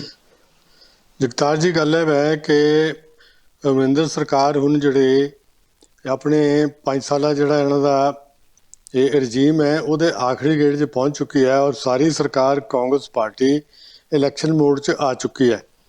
ਹੁਣ ਇਸ ਵੇਲੇ ਇਹਦੇ ਵਿੱਚ ਇਹ ਕੰਟਰੋਵਰਸੀ ਇਹ ਸ਼ੁਰੂ ਹੋ ਗਈ ਹੈ ਕਿ ਇਹਦਾ ਪ੍ਰਧਾਨ ਜਾਂ ਇਹਦੇ ਵਿੱਚ ਚੇਂਜਸ ਕਰਨ ਦੀ ਲੋੜ ਹੈ ਕਿ ਨਹੀਂ ਹੈ। ਕੈਪਟਨ ਅਮਰਿੰਦਰ ਤੇ ਉਹਨਾਂ ਦੇ ਜਿਹੜੇ ਸਮਰਥਕ ਹੈਗੇ ਪਾਰਟੀ ਦੇ ਵਿੱਚ ਉਹ ਇਹ ਚਾਹੁੰਦੇ ਹੈ ਕਿ ਪਾਰਟੀ ਵਿੱਚ ਕੋਈ ਚੇਂਜ ਕਰਨ ਦੀ ਲੋੜ ਨਹੀਂ। ਅਗਰ ਨਵਜੋਤ ਸਿੱਧੂ ਅਗਰ ਚਾਹੁੰਦੇ ਹੈ ਕਿ ਪਾਰਟੀ ਦੀ ਸੇਵਾ ਕਰਨੀ ਹੈ, ਉਹ ਆ ਕੇ ਉਹਨਾਂ ਨੂੰ ਜਿਹੜੀ ਪੋਜੀਸ਼ਨ ਅਸੀਂ ਸਮਝਦੇ ਹਾਂ ਉੱਥੇ ਆ ਜਾਣ, ਚਾਹੇ ਮੰਤਰੀ ਮੰਡਲ 'ਚ ਆ ਜਾਣ, ਤਾਂ ਉਹਦੇ ਵਿੱਚ ਵੀ ਜਿਹੜਾ ਹੈ ਜਿਸ ਪੋਜੀਸ਼ਨ ਛੱਡ ਕੇ ਗਏ ਸੀ ਉੱਥੇ ਆਉਣ। ਹੁਣ ਇਹਦੇ ਵਿੱਚ ਗੱਲ ਇਹ ਹੈ ਕਿ ਇਹ ਨਵਜੋਤ ਸਿੱਧੂ ਲਈ ਬੜੀ ਜਿਹੜੀ ਹੈ ਨਾਜ਼ੁਕ ਸਥਿਤੀ ਬਣੀ ਹੋਈ ਹੈ। ਇਹਨਾਂ 'ਚ ਕੋਈ ਸ਼ੱਕ ਨਹੀਂ ਕਿ ਉਹ ਕ੍ਰਿਕਟਰ ਹੈ, ਸਟਾਰ ਵੈਲਿਊ ਹੈਗੇ ਹੈ, ਬੜੇ ਅੱਛੇ ਬੁਲਾਰੇ ਵੀ ਹੈਗੇ ਹੈ ਔਰ ਉਹ ਬੜਾ ਅੱਛਾ ਕੰਪੇਨਰ ਹੈ। ਲੇਕਿਨ ਨਾਲ ਉਹਨਾਂ ਦੇ ਇਹ ਵੀ ਹੈ ਕਿ ਉਹ ਛਾਣ ਦੀ ਕੋਸ਼ਿਸ਼ ਕਰਦੇ ਆ ਔਰ ਇਸੇ ਛਾਣ ਦੀ ਆਦਤ ਤੋਂ ਨੇ ਪਰੇਸ਼ਾਨ ਹੋ ਕੇ ਕੈਪਟਨ ਅਮਰਿੰਦਰ ਨੇ ਉਹਨਾਂ ਕੋਲੋਂ ਜਿਹੜਾ ਸੀ, ਤੁਹਾਨੂੰ ਯਾਦ ਹੋਣਾ ਸਾਲ ਡੇਢ ਸਾਲ ਪਹਿਲੇ ਉਹਨਾਂ ਤੋਂ ਜਿਹੜਾ ਲੋਕਲ ਬੋਡੀ ਦਾ ਇਹ ਪੋਰਟਫੋਲੀਓ ਲਿਆ ਸੀ, ਤਾਂ ਉਹਨਾਂ ਨੂੰ ਇੱਕ ਕੰਪੈਰੇਟਿਵਲੀ ਲਾਸਟ ਜਿਹੜਾ ਇੰਪੋਰਟੈਂਟ ਹੈ ਉਹ ਪਾਵਰ ਦਾ ਮਹਿਕਮਾ ਦਿੱਤਾ ਸੀ, ਜਿਸ ਤੋਂ ਨਾਰਾਜ਼ ਹੋ ਕੇ ਉਹ ਪਾਰਟੀ ਕੈਬਨਿਟ ਤੋਂ ਅਸਤੀਫਾ ਦੇ ਗਏ। ਜੀ ਬਿਲਕੁਲ। ਤਾਂ ਤੋਂ ਲੈ ਕੇ ਹੁਣ ਅੱਜ ਉਸੇ ਤਰ੍ਹਾਂ ਦੀ ਇਹ ਸਥਿਤੀ ਜਿਹੜੀ ਖਿੱਚੋਤਾਣ ਬਣੀ ਹੋਈ ਹੈ। ਇਹਦੇ ਵਿੱਚ ਮੈਂ ਸਮਝਦਾ ਇੱਕ ਵੱਡਾ ਕਾਰਨ ਇਹ ਹੈ ਕਿ ਹਾਈ ਕਮਾਂਡ ਜਿਹੜਾ ਕਿ ਕਿਸੇ ਵੇਲੇ ਇੰਨਾ ਪਾਵਰਫੁਲ ਹੁੰਦਾ ਸੀ ਔਰ ਜੋ ਉੱਥੋਂ ਇਸ਼ਾਰਾ ਕਰਦੇ ਸੀ ਉਹ ਉੱਥੇ ਪੰਜਾਬ 'ਚ ਕਿ ਹਰ ਸਟੇਟ ਦੇ ਵਿੱਚ ਇੰਪਲੀਮੈਂਟ ਹੁੰਦਾ ਸੀ, ਉਹ ਐਤਕੀ ਬਹੁਤ ਹੀ ਕਮਜ਼ੋਰ ਪੈ ਗਿਆ ਕਿਉਂਕਿ ਰਾਹੁਲ ਗਾਂਧੀ, ਸੋਨੀਆ ਗਾਂਧੀ, ਪ੍ਰਿਯੰਕਾ ਦੇ ਲੀਡਰਸ਼ਿਪ ਇਹ ਇਲੈਕਸ਼ਨਾਂ ਦੇ ਵਿੱਚ ਇੱਕ ਤੋਂ ਬਾਅਦ ਇੱਕ ਹਾਰਦੀ ਰਹੀ ਹੈ। ਚਾਹੇ ਉਹ ਵੈਸਟ ਬੰਗਾਲ ਦਾ ਹੋਵੇ, ਚਾਹੇ ਉਹ ਦਿੱਲੀ ਦੇ ਹੋਣ, ਚਾਹੇ ਹੋਣ ਇਵਨ ਪਾਰਲੀਮੈਂਟ ਦਾ ਇਲੈਕਸ਼ਨ ਹੋਵੇ। ਔਰ ਹੁਣ ਇਹ ਹੈ ਕਿ ਅਗਰ party high command Navjot Sidhu ਦੀ ਗੱਲ ਬਣ ਕੇ ਉਹਨਾਂ ਨੂੰ ਪੰਜਾਬ ਕਾਂਗਰਸ ਦਾ ਪ੍ਰਧਾਨ ਬਣਾਉਂਦੇ ਹੈ ਤਾਂ ਉਹਦੇ ਲਈ ਸਮੱਸਿਆ ਪੈਦਾ ਹੁੰਦੀ ਹੈ ਕਿ ਪ੍ਰਧਾਨਗੀ ਦਾ ਇਸ਼ੂ ਜਿਹੜਾ ਹੈ ਉਹ ਨੈਕਸਟ ਚੀਫ ਮਿਨਿਸਟਰ ਦੀ ਕੁਰਸੀ ਨਾਲ ਵੀ ਜੁੜ ਗਿਆ ਹੈ। ਪਹਿਲੇ ਤਾਂ ਕੈਪਟਨ ਅਮਰਿੰਦਰ ਨੇ ਪਿਛਲੇ ਇਲੈਕਸ਼ਨ ਅਨਾਉਂਸ ਕੀਤਾ ਸੀ ਕਿ ਇਹ ਮੇਰੀ ਜ਼ਿੰਦਗੀ ਦਾ ਆਖਰੀ ਇਲੈਕਸ਼ਨ ਹੈ, ਮੁੜ ਕੇ ਮੈਂ ਨਹੀਂ ਇਲੈਕਸ਼ਨ ਲੜਨਾ। ਲੇਕਿਨ ਹੁਣ ਕਿਉਂਕਿ ਇਲੈਕਸ਼ਨ ਨੇੜੇ ਆ ਗਏ ਹੈ ਤਾਂ ਕੈਪਟਨ ਅਮਰਿੰਦਰ ਨੇ ਇਹ ਆਪਣਾ ਸਟਾਂਸ ਬਦਲ ਲਿਆ ਤੇ ਉਹ ਕਹਿੰਦੇ ਮੈਂ ਦੁਬਾਰਾ ਲੜੂੰਗਾ। ਉਹ ਦੁਬਾਰਾ ਲੜਨ ਦਾ ਮਤਲਬ ਹੈ ਕਿ ਦੁਬਾਰਾ ਸੀਐਮ ਵੀ ਬਣਨਗੇ। ਅਗਰ ਨਵਜੋਤ ਸਿੱਧੂ ਆ ਕੇ ਪਾਰਟੀ ਦੀ ਪ੍ਰਧਾਨਗੀ ਦੀ ਕੁਰਸੀ ਤੇ ਆ ਕੇ ਬਹਿ ਜਾਂਦੇ ਆ ਤੇ ਸਿੱਧਾ ਚੈਲੰਜ ਉਹਨਾਂ ਦੀ ਜਿਹੜੀ ਫਿਊਚਰ ਪਲਾਨ ਹੈ ਕਿ ਮੈਂ ਮੁੜ ਕੇ ਫਿਰ ਸਵਾਲ ਇਹ ਪਾਏਗਾ ਕਿ ਇਲੈਕਸ਼ਨ ਤੋਂ ਬਾਅਦ ਮੁੱਖ ਮੰਤਰੀ ਕੌਣ ਬਣੇਗਾ। ਨਵਜੋਤ ਸਿੱਧੂ ਨੇ ਕਦੇ ਵੀ ਇਸ ਗੱਲ ਦਾ ਸੀਕ੍ਰੇਟ ਨਹੀਂ ਰੱਖਿਆ ਕਿ ਉਹ ਕੀ ਚਾਹੁੰਦੇ ਹੈ। ਉਹ ਕਹਿੰਦੇ ਕਿ I want to be the captain of the team, ਮੈਨੂੰ ਹੋਣਾ ਚਾਹੀਦਾ। ਇਹੀ ਪ੍ਰੋਬਲਮ ਉਹਨਾਂ ਦੀ ਬੀਜੇਪੀ ਦੇ ਵੀ ਸੀ, ਇਹੀ ਪ੍ਰੋਬਲਮ ਉਹਨਾਂ ਦੀ ਆਮ ਆਦਮੀ ਪਾਰਟੀ ਵੀ ਸੀ ਔਰ ਇਹੀ ਹੁਣ ਕਾਂਗਰਸ ਪਾਰਟੀ ਦੇ ਵਿੱਚ ਚੱਲ ਰਹੀ ਹੈ। ਹੁਣ ਜਿਹੜੇ ਨਵਜੋਤ ਸਿੱਧੂ ਦੇ ਵਿਰੋਧੀ ਹੈ ਕਾਂਗਰਸ ਪਾਰਟੀ 'ਚ, ਉਹ ਇਹ ਕਹਿ ਰਹੇ ਹੈ ਕਿ ਅਸੀਂ ਸਾਰੀ ਉਮਰ ਕਾਂਗਰਸ ਪਾਰਟੀ 'ਚ ਗਾਲੀ ਹੈ, ਧੱਕੇ ਖਾਦੇ ਹੈ, ਐਜੀਟੇਸ਼ਨਾਂ ਕੀਤੀਆਂ। ਨਵਜੋਤ ਸਿੱਧੂ ਕੱਲ ਦਾ ਬੱਚਾ ਹੈ, ਕੱਲ ਆਇਆ ਔਰ ਆ ਕੇ ਕਾਂਗਰਸ ਪਾਰਟੀ ਦਾ ਪ੍ਰਧਾਨ ਬਣ ਗਿਆ। ਅੱਛਾ, ਕਿਤੇ ਇਹ ਵੀ ਗੱਲ ਸੁਣਨ ਚ ਆਈ ਹੈ ਕਿ ਨਵਜੋਤ ਸਿੱਧੂ ਨੇ ਪ੍ਰਾਈਵੇਟ ਤੌਰ ਤੇ ਜਾਂ ਸਿੱਧੇ ਤੌਰ ਤੇ ਇੰਡੀਕੇਟ ਕੀਤਾ ਹੈ ਕਿ ਜੇ ਮੈਂ ਕਾਂਗਰਸ ਪਾਰਟੀ ਦਾ ਪ੍ਰਧਾਨ ਬਣਿਆ ਤਾਂ ਅੱਧੀਆਂ ਸੀਟਾਂ ਮੈਂ ਦਊਂਗਾ, 50% ਸੀਟਾਂ ਮੈਂ ਅਨਾਉਂਸ ਕਰੂੰਗਾ। ਕਹਿਣ ਦਾ ਮਤਲਬ ਇਹ ਹੈ ਕਿ ਅਗਰ ਇਸ ਤਰ੍ਹਾਂ ਹੁੰਦਾ ਹੈ ਤਾਂ ਬਾਦੀ ਜਿਹੜੀ ਹੈ ਸਾਰੀ ਕੈਪਟਨ ਅਮਰਿੰਦਰ ਦੇ ਹੱਥੋਂ ਨਿਕਲ ਜਾਏਗੀ। ਤਾਂ ਕੈਪਟਨ ਅਮਰਿੰਦਰ ਇਸ ਗੱਲ ਨੂੰ ਕਿਸੇ ਵੀ ਹਾਲਤ ਦੇ ਵਿੱਚ ਕੰਸੀਡ ਕਰਨ ਨੂੰ ਤਿਆਰੀ ਹੈ। ਐਸੇ ਕਰਕੇ ਉਹ ਬਾਰ-ਬਾਰ ਰੋਜ਼ ਨਵੀਂ ਕੋਈ ਟੁੱਚ ਡਾ ਦਿੰਦੇ ਆ। ਤੁਹਾਨੂੰ ਯਾਦ ਹੋਣਾ ਕਿ ਹਾਈ ਕਮਾਂਡ ਨੇ ਇਹ ਉੱਤਰਾਖੰਡ ਦੇ ਜਿਹੜੇ ਫਾਰਮਰ ਚੀਫ ਮਿਨਿਸਟਰ ਹੈ ਹਰੀਸ਼ ਰਾਵਤ, ਉਹਨਾਂ ਦੀ ਡਿਊਟੀ ਲਾਈ ਸੀ ਕਿ ਜਾ ਕੇ ਆ ਮਾਮਲਾ ਉੱਥੇ ਸੁਲਝਾਓ। ਉਹਨਾਂ ਨੇ 8-10 ਮਹੀਨੇ ਬਥੇਰੀ ਉੱਠਕ ਬੈਠਕ ਕੀਤੀ ਲੇਕਿਨ ਕੋਈ ਇਹਦਾ ਹੱਲ ਨਿਕਲ ਨਹੀਂ ਚੁੱਕਿਆ। ਹੁਣ ਹਾਰ ਕੇ ਉਹ ਆਪਣਾ ਵਾਪਸ ਉੱਤਰਾਖੰਡ ਚੱਲ ਗਏ ਹੈ ਔਰ ਹੁਣ ਜਿਹੜੇ ਡਿਸੀਡੈਂਟ ਹੈ ਜਿਹਨਾਂ 'ਚ ਚੰਨੀ ਹੋ ਗਿਆ, ਸੁਖੀ ਰੰਧਾਵਾ ਹੋ ਗਿਆ, ਸ਼ਮਸ਼ੇਰ ਸਿੰਘ ਦੁੱਲੋ ਹੋ ਗਿਆ, ਪ੍ਰਤਾਪ ਬਾਜਵਾ ਹੋ ਗਿਆ ਔਰ ਪ੍ਰਗਟ ਸਿੰਘ ਹੋ ਗਿਆ, ਇਹ ਹੁਣ ਮੀਟਿੰਗਾਂ ਤਾਂ ਕਰ ਰਹੇ ਹੈ। ਲੇਕਿਨ ਮੈਂ ਸਮਝਦਾ ਹਾਂ ਕਿ ਇਹਦਾ ਹਾਈ ਕਮਾਂਡ ਤੇ ਕਿੰਨਾ ਕੁ ਅਸਰ ਪਏਗਾ ਔਰ ਕਿੰਨਾ ਜਲਦੀ ਪਏਗਾ ਇਹਦਾ ਆਉਣ ਵਾਲੇ ਦਿਨ ਦੱਸਣਗੇ। ਲੇਕਿਨ ਇਹ ਜ਼ਰੂਰ ਹੈ ਕਿ ਕਾਂਗਰਸ ਪਾਰਟੀ ਨੇ ਜੇ ਅਗਲਾ ਇਲੈਕਸ਼ਨ ਲੜਨਾ ਹੈ ਤਾਂ ਪਾਰਟੀ ਨੂੰ ਚੰਗੀ ਤਰ੍ਹਾਂ ਓਵਰਹਾਲ ਕਰਨਾ ਪਏਗਾ ਔਰ ਇਹਨਾਂ ਨੂੰ ਇਲੈਕਸ਼ਨ ਮੋਡ ਦੇ ਵਿੱਚ ਆਉਣਾ ਪਏਗਾ। ਜੀ ਪ੍ਰਸ਼ਨ ਜੀ, ਮੈਂ ਅੱਗੇ ਜਾਣ ਤੋਂ ਪਹਿਲਾਂ ਇੱਕ ਛੋਟਾ ਜਿਹਾ ਸਵਾਲ ਸਮੇਂ ਦੇ ਲਿਹਾਜ਼ ਨਾਲ ਲੈਣਾ ਚਾਹਾਂਗਾ ਕਿ ਜੋ ਮੌਜੂਦਾ ਪ੍ਰਸਥਿਤੀਆਂ ਬਣੀਆਂ, ਆਪਾਂ ਗੱਲ ਕਰਦੇ ਨਵਜੋਤ ਸਿੱਧੂ ਦੀ, ਕੈਪਟਨ ਅਮਰਿੰਦਰ ਦੀ ਜਾਂ ਦੂਜੀਆਂ ਪਾਗੀ ਤਰ੍ਹਾਂ ਦੀ, ਇਹ ਗੱਲ ਤਾਂ ਹੈ ਪ੍ਰਸ਼ਨ ਜੀ, ਜਿੱਦਾਂ ਤੁਸੀਂ ਵੀ ਕਹਿ ਰਹੇ ਹੋ ਕਿ ਇਸ ਮਸਲੇ ਦਾ ਹੱਲ ਤਾਂ ਜਲਦੀ ਕੱਢਣਾ ਪਏਗਾ। ਜੇ ਨਹੀਂ ਪਾਰਟੀ ਹਾਈ ਕਮਾਂਡ ਕੋਈ ਜਲਦੀ ਡਿਸੀਜਨ ਲੈਂਦੀ ਤਾਂ ਬਹੁਤ ਬੜਾ ਨੁਕਸਾਨ ਵੀ ਹੋ ਸਕਦਾ ਕਾਂਗਰਸ ਦਾ, ਕਿਉਂਕਿ ਇਲੈਕਸ਼ਨ ਦੇ ਨੇੜੇ ਵੱਲ ਨੂੰ ਵੱਧ ਰਿਹਾ ਪੰਜਾਬ। ਇਹ 'ਚ ਕੋਈ ਸ਼ੱਕ ਨਹੀਂ ਜਗਤਾਰ ਜੀ। ਦੇਖੋ ਗੱਲ ਹੈ ਕਿ ਇਲੈਕਸ਼ਨ ਹੈ ਤੇ ਇਲੈਕਸ਼ਨ ਤਾਂ ਆਪਾਂ ਨੂੰ ਯੂਨਾਈਟਿਡਲੀ ਲੜਨਾ ਪੈਂਦਾ ਹੈ। ਜੇ ਪਾਰਟੀ ਡਿਵਾਈਡਡ ਹੈ ਔਰ ਲੱਤਾਂ ਖਿੱਚਣ ਵਾਲੇ ਇੱਕ ਦੂਜੇ ਦੇ ਆਪਸ 'ਚ ਲੱਗੇ ਹੋਏ ਹੈ ਤਾਂ ਨੁਕਸਾਨ ਤਾਂ ਸਭ ਤੋਂ ਜ਼ਿਆਦਾ ਕਾਂਗਰਸ ਨੂੰ ਹੋਏਗਾ। ਲੇਕਿਨ ਮੈਂ ਸਮਝਦਾ ਹਾਂ ਕਿ ਕਾਂਗਰਸ ਇਸ ਗੱਲੋਂ ਇਸ ਕਰਕੇ ਫੋਰਚੂਨੇਟ ਹੈ ਕਿ ਇਹਨਾਂ ਦੇ ਜਿਹੜੇ ਵਿਰੋਧੀ ਦਲ ਹੈਗੇ ਆ ਉਹਨਾਂ 'ਚ ਹਲੇ ਇੰਨਾ ਦਮਖਮ ਹੈ ਨਹੀਂ ਕਿ ਕਾਂਗਰਸ ਪਾਰਟੀ ਨੂੰ ਉਹ ਜਿਹੜਾ ਹੈ ਉਹ ਚੈਲੰਜ ਕਰ ਸਕਣ। ਦੇਖੋ ਆਪਾਂ ਸ਼੍ਰੋਮਣੀ ਅਕਾਲੀ ਦਲ ਦੇ ਲਈਏ, ਉਹ ਹਾਲੇ ਤੱਕ ਬੈਕਫੁੱਟ ਤੇ ਹੈਗਾ। ਸਿਮਿਲਰਲੀ ਆਮ ਆਦਮੀ ਪਾਰਟੀ ਜਿਹੜਾ ਦੂਜਾ ਵਿਰੋਧੀ ਦਲ ਹੈ ਉਹਨਾਂ ਦੇ ਵੀ ਪੈਰ ਜਿਹੜੇ ਹੈ ਜ਼ਮੀਨ ਤੇ ਇਸ ਵੇਲੇ ਉਖੜੇ ਹੋਏ ਹੈ। ਤੋਂ ਰਹਿ ਗਈ ਕਾਂਗਰਸ ਪਾਰਟੀ ਆ। ਕਾਂਗਰਸ ਪਾਰਟੀ ਆ ਅੱਛਾ ਭਾਜਪਾ ਦੀ ਸੌਰੀ ਭਾਜਪਾ ਦੀ ਪੁਆਇੰਟ ਰਹਿ ਗਿਆ। ਭਾਜਪਾ ਜਿਹੜੀ ਹੈ ਭਾਜਪਾ ਦੇ ਪ੍ਰਸ਼ਾਸਨ ਜੀ ਹਾਂ ਉਹਨਾਂ ਨੂੰ ਕੋਈ ਪੈਰ ਦੇ ਵਿੱਚ ਸੁਣਨ ਨੂੰ ਤਿਆਰ ਨਹੀਂ ਹੈ। ਯੈਸ, ਅਹਿਮ ਮੁੱਦਾ ਹੈਗਾ ਅਕਾਲੀ ਦਲ ਆਪ ਜਾਂ ਭਾਜਪਾ ਦੀ ਗੱਲ ਆ। ਉਹਨਾਂ ਮੁੱਦਿਆਂ ਤੇ ਵੀ ਆਪਾਂ ਕਿਸੇ ਮੌਕੇ ਤੇ ਕਰਾਂਗੇ ਚਰਚਾ। ਜਸਪਾਲ ਢਿੱਲੋਂ ਜਿਸ ਮਾਮਲੇ ਤੇ ਆਪਾਂ ਚਰਚਾ ਕਰ ਰਹੇ ਹਾਂ ਕਿ ਹਾਈ ਕਮਾਂਡ ਦੀਆਂ ਤਬਦੀਲੀਆਂ ਜਿਨ੍ਹਾਂ ਕਿਹਾ ਕਿ ਦੁਆਰ ਤੇ ਲਿਖਿਆ ਜਾ ਚੁੱਕਾ ਹੈ। ਨਵਜੋਤ ਸਿੱਧੂ ਕਿ ਇਹਨਾਂ ਤਬਦੀਲੀਆਂ 'ਚ ਫਿੱਟ ਹੋਣਗੇ। ਹਰਕਮਲ ਜੀ ਦੀ ਆਪਣੀ ਰਾਏ ਹੈ, ਪ੍ਰਾਸ਼ਰ ਜੀ ਦੀ ਆਪਣੀ ਰਾਏ ਹੈ। ਜਸਪਾਲ ਢਿੱਲੋਂ ਜੀ ਤੁਸੀਂ ਕਿਵੇਂ ਸੋਚਦੇ ਹੋ?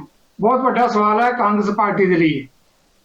ਜਗਤਾਰ ਜੀ ਦੇਖੋ, ਜਿਹੜੀ ਗੱਲ ਪ੍ਰਾਸ਼ਰ ਜੀ ਨੇ ਕੀਤੀ ਆ ਹੁਣੇ ਕਿ ਇਸ ਵੇਲੇ ਜਿਹੜੀਆਂ ਵਿਰੋਧੀ ਧਿਰਾਂ ਨੇ ਉਹ ਖੱਖੜੀਆਂ ਖਰੇਲੇ ਹੋਈਆਂ ਵੀਆਂ, ਉਹਨਾਂ ਦਾ ਕੋਈ ਬਹੁਤ ਵਧੀਆ ਬੇਸ ਬਣਦਾ ਨਜ਼ਰ ਨਹੀਂ ਆ ਰਿਹਾ, ਜਿਹਦੇ ਕਰਕੇ ਕੁਝ ਸਮਾਂ ਤੋਂ ਅਸੀਂ ਇਹ ਕਹਿੰਦੇ ਸੀ ਕਿ ਕਾਂਗਰਸ ਦੀ ਸਰਕਾਰ ਜਿਹੜੀ ਆ ਉਹ ਮੁੜ ਪੰਜਾਬ ਦੇ ਵਿੱਚ ਸਥਾਪਿਤ ਹੋ ਸਕਦੀ।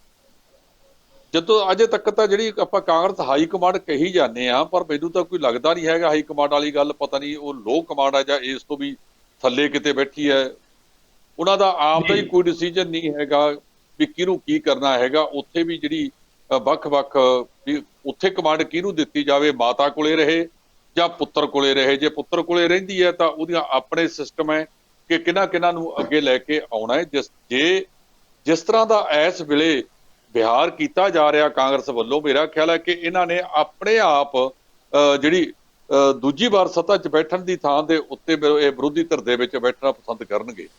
ਇਸ ਵੇਲੇ ਜਿਹੜੀ ਇਹਨਾਂ ਦਾ ਆਪਸੀ ਖਿੱਚੋਤਾਣ ਹੈ, ਖਾਸ ਕਰ ਤੁਸੀਂ ਵੀ ਸਿੱਧੂ ਹੋ ਤੇ ਦੋ ਸਿੱਧੂ ਜਿਹੜੇ ਹੋਰ ਨੇ, ਉਹਨਾਂ ਸਿੱਧੂਆਂ ਦੇ ਵਿੱਚ ਜਿਹੜੀ ਖਿੱਚੋਤਾਣ ਚੱਲ ਰਹੀ ਹੈ ਉਹਨੂੰ ਅਜੇ ਤੱਕ ਨਿਬੇੜਨ ਵਾਲੇ ਪਾਸੇ ਕਿਸੇ ਵੇਲੇ ਹੁੰਦਾ ਸੀ ਜਦੋਂ ਪਾਰਟੀ ਦੇ ਹਾਈ ਕਮਾਂਡ ਦੇ ਆਗੂ ਜਿਨ੍ਹਾਂ ਦਾ ਬਹੁਤ ਵੱਡਾ ਕੱਦ ਬੁੱਤ ਹੁੰਦਾ ਸੀ ਉਹ ਵਿੱਚ ਇੰਟਰਵੀਨ ਕਰਦੇ ਸੀ ਤੇ ਮਸਲੇ ਨੂੰ ਸਿਰੇ ਲਾ ਲੈਂਦੇ ਸੀ। ਅਜੇ ਤੱਕ ਜਿਹੜਾ ਹਰੀਸ਼ ਰਾਵਤ ਆਇਆ ਉਹ ਨਹੀਂ ਆਇਆ।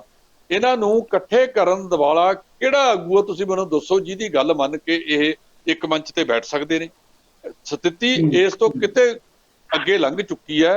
ਇਸ ਵੇਲੇ ਚਾਹੀਦਾ ਤਾਂ ਇਹ ਹੈ ਕਿ ਕੋਈ ਇਸ ਤਰ੍ਹਾਂ ਦੀ ਟੀਮ ਆਵੇ ਜਿਹੜੀ ਦੁੱਲਾਂ ਦੀ ਗੱਲ ਸੁਣੇ। ਇੱਕ ਤੁਸੀਂ ਹੋਰ ਸੁਣ ਲਿਓ, ਜਦੋਂ ਇਹ ਕੈਪਟਨ ਅਮਰਿੰਦਰ ਸਿੰਘ ਦੇ ਸਾਹਮਣੇ ਜਾ ਕੇ ਵਿਧਾਇਕ ਬਹਿੰਦੇ ਆ ਤਾਂ ਗੱਲ ਹੋਰ ਹੈ, ਜੇ ਦੂਜੇ ਪਾਸੇ ਜਾ ਕੇ ਬਹਿੰਦੇ ਆ ਗੱਲ ਹੋਰ ਹੈ। ਬਹੁ ਗਿਣਤੀ ਦੀ ਰਾਏ ਇਹ ਹੈ ਕਿ ਹਾਈ ਕਮਾਂਡ ਨੂੰ ਇਹ ਸੁਨੇਹਾ ਪਹੁੰਚਾ ਦਿੱਤਾ ਹੈ ਕਿ ਜੇ ਤੁਸੀਂ ਸਾਡੀ ਗੱਲ ਸੁਣਨੀ ਆ ਤਾਂ ਕੱਲੇ ਦੀ ਰਾਏ ਲਈ ਜਾਵੇ, ਕੱਲੇ ਦੀ ਸਮੂਹ ਰੂਪ ਚ ਨਾ ਹੋਵੇ, ਕੱਲੇ ਤੋਂ ਪੁੱਛਿਆ ਜਾਵੇ। ਉਸ ਵੇਲੇ ਤੁਹਾਨੂੰ ਅਸੀਂ ਸਹੀ ਸਥਿਤੀ ਦੱਸਾਂਗੇ। ਇਹਨਾਂ ਦੇ ਮੰਤਰੀਆਂ ਦੀ ਪਰਫਾਰਮੈਂਸ ਜ਼ੀਰੋ ਹੋ ਚੁੱਕੀ ਹੈ। ਬਹੁ ਗਿਣਤੀ ਮੰਤਰੀ ਜਿਹੜੇ ਹੈ ਉਹ ਦੁਬਾਰਾ ਜੇ ਮੈਦਾਨ ਦੇ ਵਿੱਚ ਜਾਣਗੇ ਲੋਕਾਂ ਨੇ ਉਹਨਾਂ ਨੂੰ ਮੂੰਹ ਨਹੀਂ ਲਾਉਣਾ ਹੈਗਾ। ਇਹ 4.5 ਸਾਲਾਂ ਦੇ ਵਿੱਚ ਜੋ ਲੋਕਾਂ ਨਾਲ ਇਹਨਾਂ ਨੇ ਵਾਅਦੇ ਕੀਤੇ ਸੀ ਉਹਦੇ ਉੱਤੇ ਖਰੇ ਨਹੀਂ ਉਤਰੇ। ਇਸ ਵੇਲੇ ਜਿਹੜਾ ਕਿਸਾਨੀ ਅੰਦੋਲਨ ਹੈ ਉਹ ਵੀ ਆਪਣੇ ਆਪ ਦੇ ਵਿੱਚ ਅਹਿਮ ਬਣਿਆ ਹੋਇਆ ਹੈ। ਜੇ ਕਾਂਗਰਸ ਦੀ ਹਾਈ ਕਮਾਂਡ ਨੇ ਇਹਨਾਂ ਦਾ ਮਸਲਾ ਨਾ ਸੁਲਝਾਇਆ, ਚਲੋ ਮੰਨ ਲਓ ਨਵਜੋਤ ਸਿੱਧੂ ਨੂੰ ਇਹ ਕੈਪਟਨ ਅਮਰਿੰਦਰ ਸਿੰਘ ਨਹੀਂ ਚਾਹੁੰਦੇ, ਇੱਕ ਧੜਾ ਕੈਪਟਨ ਨੂੰ ਨਹੀਂ ਚਾਹੁੰਦਾ, ਦੂਜਾ ਧੜਾ ਸਿੱਧੂ ਨੂੰ ਨਹੀਂ ਚਾਹੁੰਦਾ, ਤਾਂ ਕੀ ਅਜਿਹੀ ਪਰਿਸਥਿਤੀ ਦੇ ਵਿੱਚ ਕੋਈ ਤੀਜੀ ਧਿਰ ਬਣ ਸਕਦੀ ਹੈ ਜਿਹਨੂੰ ਦੋਨੇ ਪ੍ਰਵਾਨ ਕਰ ਲੈਣ? ਇਹ ਕਾਫੀ ਵੱਡਾ ਸਵਾਲ ਹੈਗਾ ਇਹਨਾਂ ਦੀ ਜਿਹੜੀ ਹਾਈ ਕਮਾਂਡ ਹੈ। ਕਿਉਂਕਿ ਜਿਵੇਂ ਰਾਹੁਲ ਗਾਂਧੀ ਬਾਰੇ ਚੱਲ ਰਿਹਾ ਕਿ ਉਹ ਪਿੱਛੇ ਬਿਮਾਰ ਸਨ, ਕੀ ਜਿਹੜੀ ਕਮਾਂਡ ਹੈ ਪਿੱਛੇ ਤਾਂ ਇਹ ਵੀ ਚਰਚਾ ਚੱਲੀ ਸੀ ਕਿ ਜਿਹੜੀ ਪ੍ਰਿੰਕਾ ਗਾਂਧੀ ਹੈ ਉਸੇ ਨੂੰ ਪੰਜਾਬ ਦਾ ਇੰਚਾਰਜ ਬਣਾ ਕੇ ਭੇਜਿਆ ਜਾਵੇ ਤਾਂ ਕਿ ਉਹ ਦੋਨਾਂ ਨੂੰ ਬੈਠ ਕੇ ਸੁਲਝਾ ਕੇ ਕੋਈ ਮਸਲੇ ਦਾ ਹੱਲ ਕਰ ਲੈਣ। ਜਿਸ ਤਰੀਕੇ ਦੇ ਨਾਲ ਇਹ ਲੋਕ ਇੱਕ ਦੂਜੇ ਦੀਆਂ ਲੱਤਾਂ ਖਿੱਚ ਰਹੇ ਨੇ, ਮੈਨੂੰ ਲੱਗਦਾ ਕਿਸੇ ਹੋਰ ਨੂੰ ਇਹਨਾਂ ਨੂੰ ਹਰਾਉਣ ਦੀ ਜ਼ਰੂਰਤ ਹੀ ਨਹੀਂ ਪੈਣੀ, ਇਹੀ ਇੱਕ ਦੂਜੇ ਨੂੰ ਵਾਧੂ ਹੈਗੇ ਨੇ। ਸੋ ਜਿਹੜੀ ਕਾਂਗਰਸ ਦੀ ਸਥਿਤੀ, ਹਾਈ ਕਮਾਂਡ ਨੂੰ ਇਸ ਨੂੰ ਸੀਰੀਅਸ ਲੈਣਾ ਚਾਹੀਦਾ ਹੈ। ਜਿਸ ਤਰ੍ਹਾਂ ਉਹਨਾਂ ਨੇ ਪਹਿਲਾਂ ਕੜੀ ਮੱਧ ਪ੍ਰਦੇਸ਼ ਦੇ ਵਿੱਚ ਘੋਲੀ, ਜੋ ਕੁਝ ਉਹਨਾਂ ਨੇ ਰਾਜਸਥਾਨ ਦੇ ਵਿੱਚ ਕੀਤਾ, ਜੋ ਕੁਝ ਉਹਨਾਂ ਨੇ ਬਿਹਾਰ ਦੇ ਵਿੱਚ ਕੀਤਾ, ਉਹ ਕੋਈ ਚੰਗਾ ਨਹੀਂ ਕੀਤਾ ਹੈਗਾ।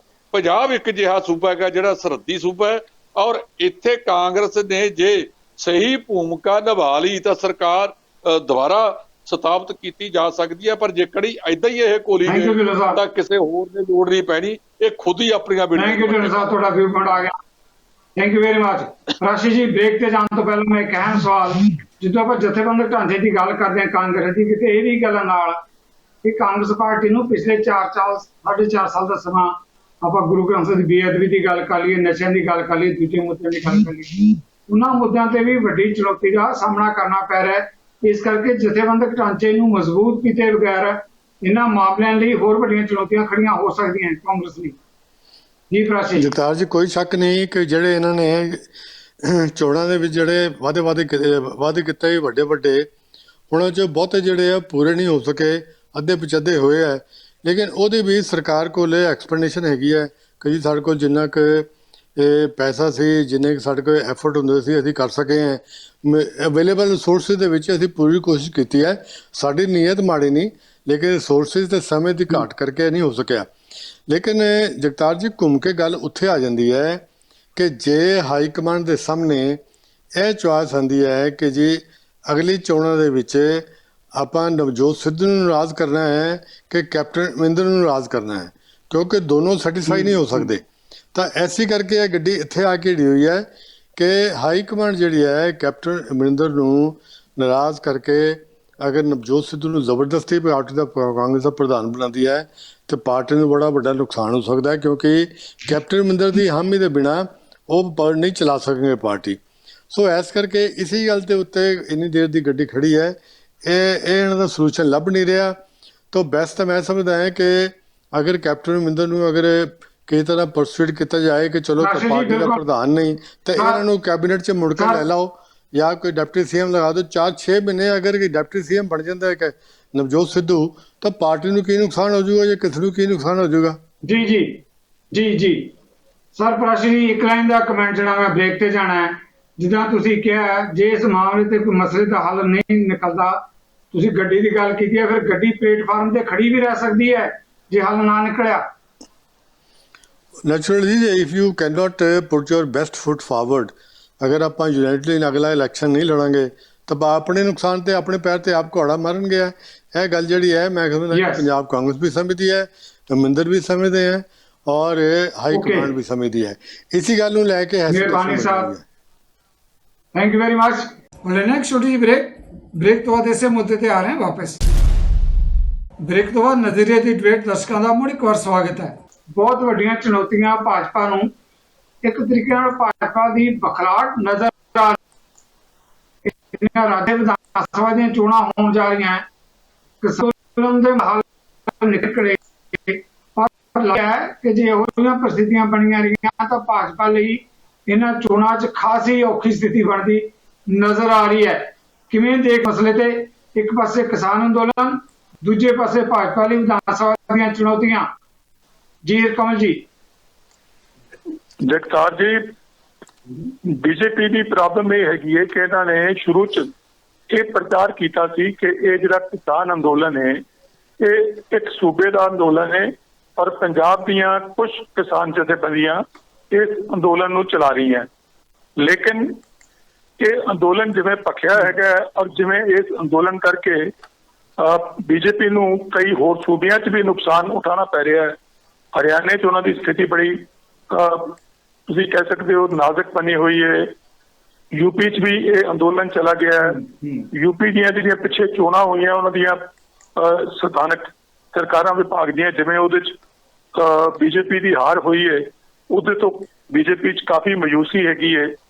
ਔਰ ਹੁਣ ਜੋ ਲੱਗ ਰਿਹਾ ਕਿ ਸ਼੍ਰੀ ਨਰਿੰਦਰ ਮੋਦੀ ਜਿਵੇਂ ਬੰਗਾਲ ਦੇ ਵਿੱਚੋਂ ਚੋਣ ਹਾਰ ਗਏ ਨੇ ਔਰ ਜੋ ਦੇਸ਼ ਦੇ ਵਿੱਚੋਂ ਉਹਨਾਂ ਨੂੰ ਕਰੋਨਾ ਦੀ ਮੈਨੇਜਮੈਂਟ ਫੇਲ ਹੋਣ ਕਰਕੇ ਜਿਵੇਂ ਇੱਕ ਐਡਵਰਸ ਪਬਲਿਸਿਟੀ ਤੇ ਬਦਨਾਮੀ ਖੱਟਣੀ ਪੈ ਰਹੀ ਹੈ, ਉਸ ਮਾਯੂਸੀ ਤੋਂ ਬਾਅਦ ਮੈਨੂੰ ਲੱਗਦਾ ਹੈ ਕਿ ਉਹ ਮਹਿਸੂਸ ਕਰ ਰਹੇ ਨੇ ਕਿ ਜਿਹੜੀਆਂ 3 ਸੂਬਿਆਂ ਦੀਆਂ ਅੱਗੋਂ ਇਲੈਕਸ਼ਨਾਂ ਆ ਰਹੀਆਂ, ਜਿਨ੍ਹਾਂ 'ਚ ਪੰਜਾਬ ਹੈਗਾ, ਯੂਪੀ ਹੈਗਾ ਔਰ ਉੱਤਰਾਖੰਡ ਹੈਗਾ, ਇਹ ਤਿੰਨੋਂ ਸੂਬੇ ਜਿਹੜੇ ਨੇ ਇਹ ਕਿਸਾਨ ਬਹੁਤ ਚੰਗੀ ਤਰ੍ਹਾਂ ਇਫੈਕਟ ਕਰ ਸਕਦੇ ਨੇ। ਇੱਥੇ ਕਿਸਾਨਾਂ ਦਾ ਬਹੁਤ ਚੰਗਾ ਪ੍ਰਭਾਵ ਪੈ ਸਕਦਾ ਹੈ ਔਰ ਬੀਜੇਪੀ ਨੂੰ ਉਹਦਾ ਕਾਫੀ ਨੁਕਸਾਨ ਹੋ ਸਕਦਾ ਹੈ। ਸੋ ਮੈਨੂੰ ਇਹ ਨਜ਼ਰ ਆ ਰਿਹਾ ਕਿ ਉਹਦੇ ਤੋਂ ਬਾਅਦ ਸ਼ਾਇਦ ਬੀਜੇਪੀ ਦੀ ਜਿਹੜੀ ਟੌਪ ਲੀਡਰਸ਼ਿਪ ਹੈ ਉਹਦੇ 'ਚ ਕਿਸਾਨ ਅੰਦੋਲਨ ਸੰਬੰਧੀ ਜੋ ਉਹਨਾਂ ਦੀ ਪਹਿਲੀ ਸੋਚ ਸੀ ਉਹਦੇ 'ਚ ਕੋਈ ਤਬਦੀਲੀ ਆ ਰਹੀ ਹੈ, ਕੋਈ ਰੀਥਿੰਕਿੰਗ ਹੈਗੀ ਹੈ। ਔਰ ਇਹ ਮਹਿਸੂਸ ਕੀਤਾ ਜਾ ਰਿਹਾ ਬੀਜੇਪੀ ਵੱਲੋਂ ਕਿ ਇਸ ਕਿਸਾਨ ਅੰਦੋਲਨ ਦੇ ਨੂੰ ਕਿਸੇ ਤਰ੍ਹਾਂ ਨਿਬੇੜਨ ਦੀ ਕੋਸ਼ਿਸ਼ ਕੀਤੀ ਜਾਵੇ, ਉਹਨਾਂ ਨਾਲ ਕੋਈ ਫੈਸਲਾ ਕਰਨ ਦੀ ਕੋਸ਼ਿਸ਼ ਕੀਤੀ ਜਾਵੇ ਔਰ ਕਿਸੇ ਤਰ੍ਹਾਂ ਇਹਨਾਂ ਲੋਕਾਂ ਨੂੰ ਸੈਟੀਸਫਾਈ ਕੀਤਾ ਜਾਏ ਤਾਂ ਕਿ ਇਹ ਆਉਣ ਵਾਲੀਆਂ ਇਲੈਕਸ਼ਨਾਂ 'ਚ ਬੀਜੇਪੀ ਦਾ ਨੁਕਸਾਨ ਨਾ ਕਰਨ। ਬਿਲਕੁਲ ਠੀਕ। ਪ੍ਰਾਸ਼ੀ ਜੀ, ਜਿਸ ਮੁੱਦੇ ਤੇ ਹਰਕਮਲ ਜੀ ਨੇ ਗੱਲ ਕੀਤੀ ਹੈ, ਅਜੇ ਇੱਕ ਦਿਨ ਪਹਿਲਾਂ ਹੀ ਕਿਸਾਨਾਂ ਦਾ ਜਿਹੜਾ ਕਾਲਾ ਦਿਵਸ ਮਨਾਉਣ ਦਾ ਸੱਦਾ ਉਹਨੂੰ ਕਾਫੀ ਵੱਡੀ ਪੱਧਰ ਤੇ ਆਪਾਂ ਦੇਖਦੇ ਹਾਂ ਪੰਜਾਬ ਤੇ ਹਰਿਆਣਾ ਤੇ ਹੰਗਾਰਾ ਮਿਲਿਆ ਹੀ ਮਿਲਿਆ, ਦੂਜੇ ਸੂਬਿਆਂ 'ਚ ਵੀ ਮਿਲਿਆ।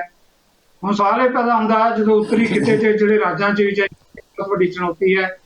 ਪੰਜਾਬ 'ਚ ਆਪਾਂ ਭਾਜਪਾ ਦੀ ਹਾਲਤ ਜਾਣਦੇ ਹਾਂ, ਉੱਤਰਾਖੰਡ ਦੀ ਗੱਲ ਤਾਂ ਹਰਕਮਲ ਜੀ ਕਹਿ ਰਿਹਾ, ਜੇ ਕਿਸਾਨ ਅੰਦੋਲਨ ਦਾ ਕੋਈ ਹੱਲ ਨਹੀਂ ਨਿਕਲਦਾ ਤਾਂ ਭਾਜਪਾ ਲਈ ਇਹਨਾਂ ਸੂਬਿਆਂ 'ਚ ਸੱਤਾ ਤੇ ਬਣੇ ਰਹਿਣਾ ਕਾਫੀ ਵੱਡੀ ਚੁਣੌਤੀ ਬਣਦੀ ਨਜ਼ਰ ਆ ਰਹੀ ਹੈ। ਰਾਸ਼ੀ ਜੀ, ਕਿਵੇਂ ਦੇਖਦੇ ਹੋ ਇਸ ਮਾਮਲੇ ਤੇ? ਜਗਤਾਰ ਜੀ, ਕੋਈ ਸ਼ੱਕ ਨਹੀਂ, ਮੈਨੂੰ ਲੱਗਦਾ ਹੈ ਕਿ ਸ਼ੁਰੂ 'ਚ ਮੋਦੀ ਸਰਕਾਰ ਦੀ ਇਹ ਥਿੰਕਿੰਗ ਸੀ ਕਿ ਕਿਸਾਨ ਜਿਹੜੇ ਇੱਥੇ ਆ ਕੇ ਨਾਅਰੇ ਮਾਰਦੇ ਆ, ਧਰਨੇ ਕਰੀ ਜਾਂਦੇ, ਇਹਨਾਂ ਨੂੰ ਕਰੀ ਜਾਣ ਦਿਓ, ਆਪੇ ਥੱਕ ਟੁੱਟ ਕੇ ਘਰਾਂ ਨੂੰ ਚਲੇ ਜਾਣਗੇ।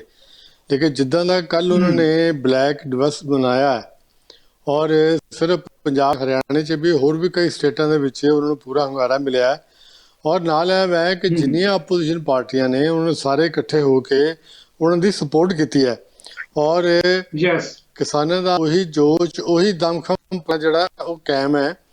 ਮੈਂ ਸਮਝਦਾ ਕਿ ਮੈਸੇਜ ਜਿਹੜਾ ਹੈ ਮੋਦੀ ਸਰਕਾਰ 'ਚ ਜ਼ਰੂਰ ਗਿਆ ਹੋਣਾ, ਕਿਉਂਕਿ ਇਹ ਕਿਸਾਨਾਂ ਦੇ ਲਗਾਤਾਰ ਪ੍ਰੋਟੈਸਟ ਕਰਕੇ ਜੋ ਉਹਨਾਂ ਤੇ ਅਸਰ ਮੋਦੀ ਤੇ ਸਰਕਾਰ ਤੇ ਨਹੀਂ ਪਿਆ, ਲੇਕਿਨ ਇਹਦਾ ਅਸਰ ਜਿਹੜੀ ਬਾਕੀ ਸਟੇਟਾਂ ਵਿੱਚ ਜਾਣ ਲੱਗ ਪਿਆ ਔਰ ਉਹਦਾ ਨਤੀਜਾ ਉਹਨਾਂ ਨੂੰ ਦੇਖੋ, ਤੁਹਾਨੂੰ ਉਹਨਾਂ ਨੂੰ ਵੈਸਟ ਬੰਗਾਲ 'ਚ ਭੁਗਤਣਾ ਪਿਆ, ਬਾਕੀ ਜਗ੍ਹਾ ਵੀ ਉਹਨਾਂ ਨੂੰ ਸੈਟਬੈਕ ਲੱਗਿਆ। ਜਿਸ ਤਰ੍ਹਾਂ ਦੀ ਉਮੀਦ ਸੀ ਕਿ ਅਸੀਂ ਛਾ ਜਾਵਾਂਗੇ, ਉਹ ਹੋਇਆ ਨਹੀਂ। ਤੋ ਇਹਨੂੰ ਜ਼ਰੂਰ ਜਿਹੜਾ ਹੈ ਸੋਚਣ ਲਈ ਮਜਬੂਰ ਕਰੇਗੀ। ਔਰ ਪੰਜਾਬ ਦੇ ਵਿੱਚ ਮੈਂ ਸਮਝਦਾ ਹੈ ਕਿ ਅਗਰ ਕਿਸੇ ਪੋਲੀਟੀਕਲ ਪਾਰਟੀ ਦੀ ਸਥਿਤੀ ਸਭ ਤੋਂ ਅਗਰ ਤਰਸਯੋਗ ਹੈ ਤਾਂ ਉਹ ਭਾਜਪਾ ਦੀ ਹੈ।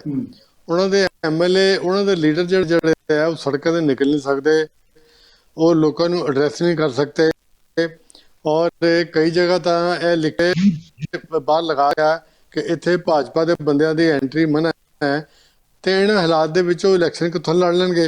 ਹਾਲਾਂਕਿ ਹਨੇਰੇ 'ਚ ਮਾਰੀ ਜਾਂਦੇ ਕਿ ਜੀ ਸਾਰੇ ਬੰਦੇ ਖੜੇ ਕਰੇਗੇ। ਉਹ ਮੈਂ ਸਮਝਦਾ ਕਿ ਐਵੇਂ ਉਹ ਜਿਹੜੇ ਹੈ ਨਾ ਹਸੀਨ ਸੁਪਨੇ ਹੈਗੇ ਆ, 117 ਸੀਟਾਂ ਦੇ ਬੰਦੇ ਕੀ ਖੜੇ ਕਰ ਰਹੇ, ਇਹਨਾਂ ਨੂੰ ਮੇਰੇ ਖਿਆਲ ਪੂਰੇ ਕੈਂਡੀਡੇਟ ਨਹੀਂ ਲੱਭਣੇ 117 ਵਾਲੀ। ਸੋ ਇਸ ਕਰਕੇ ਮੈਨੂੰ ਇਹ ਕੋਈ ਹੈਰਾਨੀ ਨਹੀਂ ਹੋਏਗੀ ਕਿ ਦਿਨਾਂ ਦੇ ਵਿੱਚ ਜਿਹੜੀ ਲੀਡਰਸ਼ਿਪ ਨੂੰ ਇਸ ਸਾਰੇ ਇਸ਼ੂ ਦੇ ਉੱਤੇ ਪੁਨਰ ਵਿਚਾਰ ਕਰਕੇ ਇਸ ਤਰ੍ਹਾਂ ਲੀਪਾਪੋਤੀ ਕਰਕੇ ਕਿਸਾਨਾਂ ਨੂੰ ਸਮਝਾ ਬੁਝਾ ਕੇ ਘਰ ਬਿਠਾਉਣ ਲਈ ਉਹਨਾਂ ਦੀ ਕੋਈ ਨਾ ਕੋਈ ਮੰਗ ਬਣ ਕੇ ਇਹਨਾਂ ਨੂੰ ਇਹਦਾ ਹੱਲ ਲੱਭਣਾ ਪੈਣਾ ਹੈ।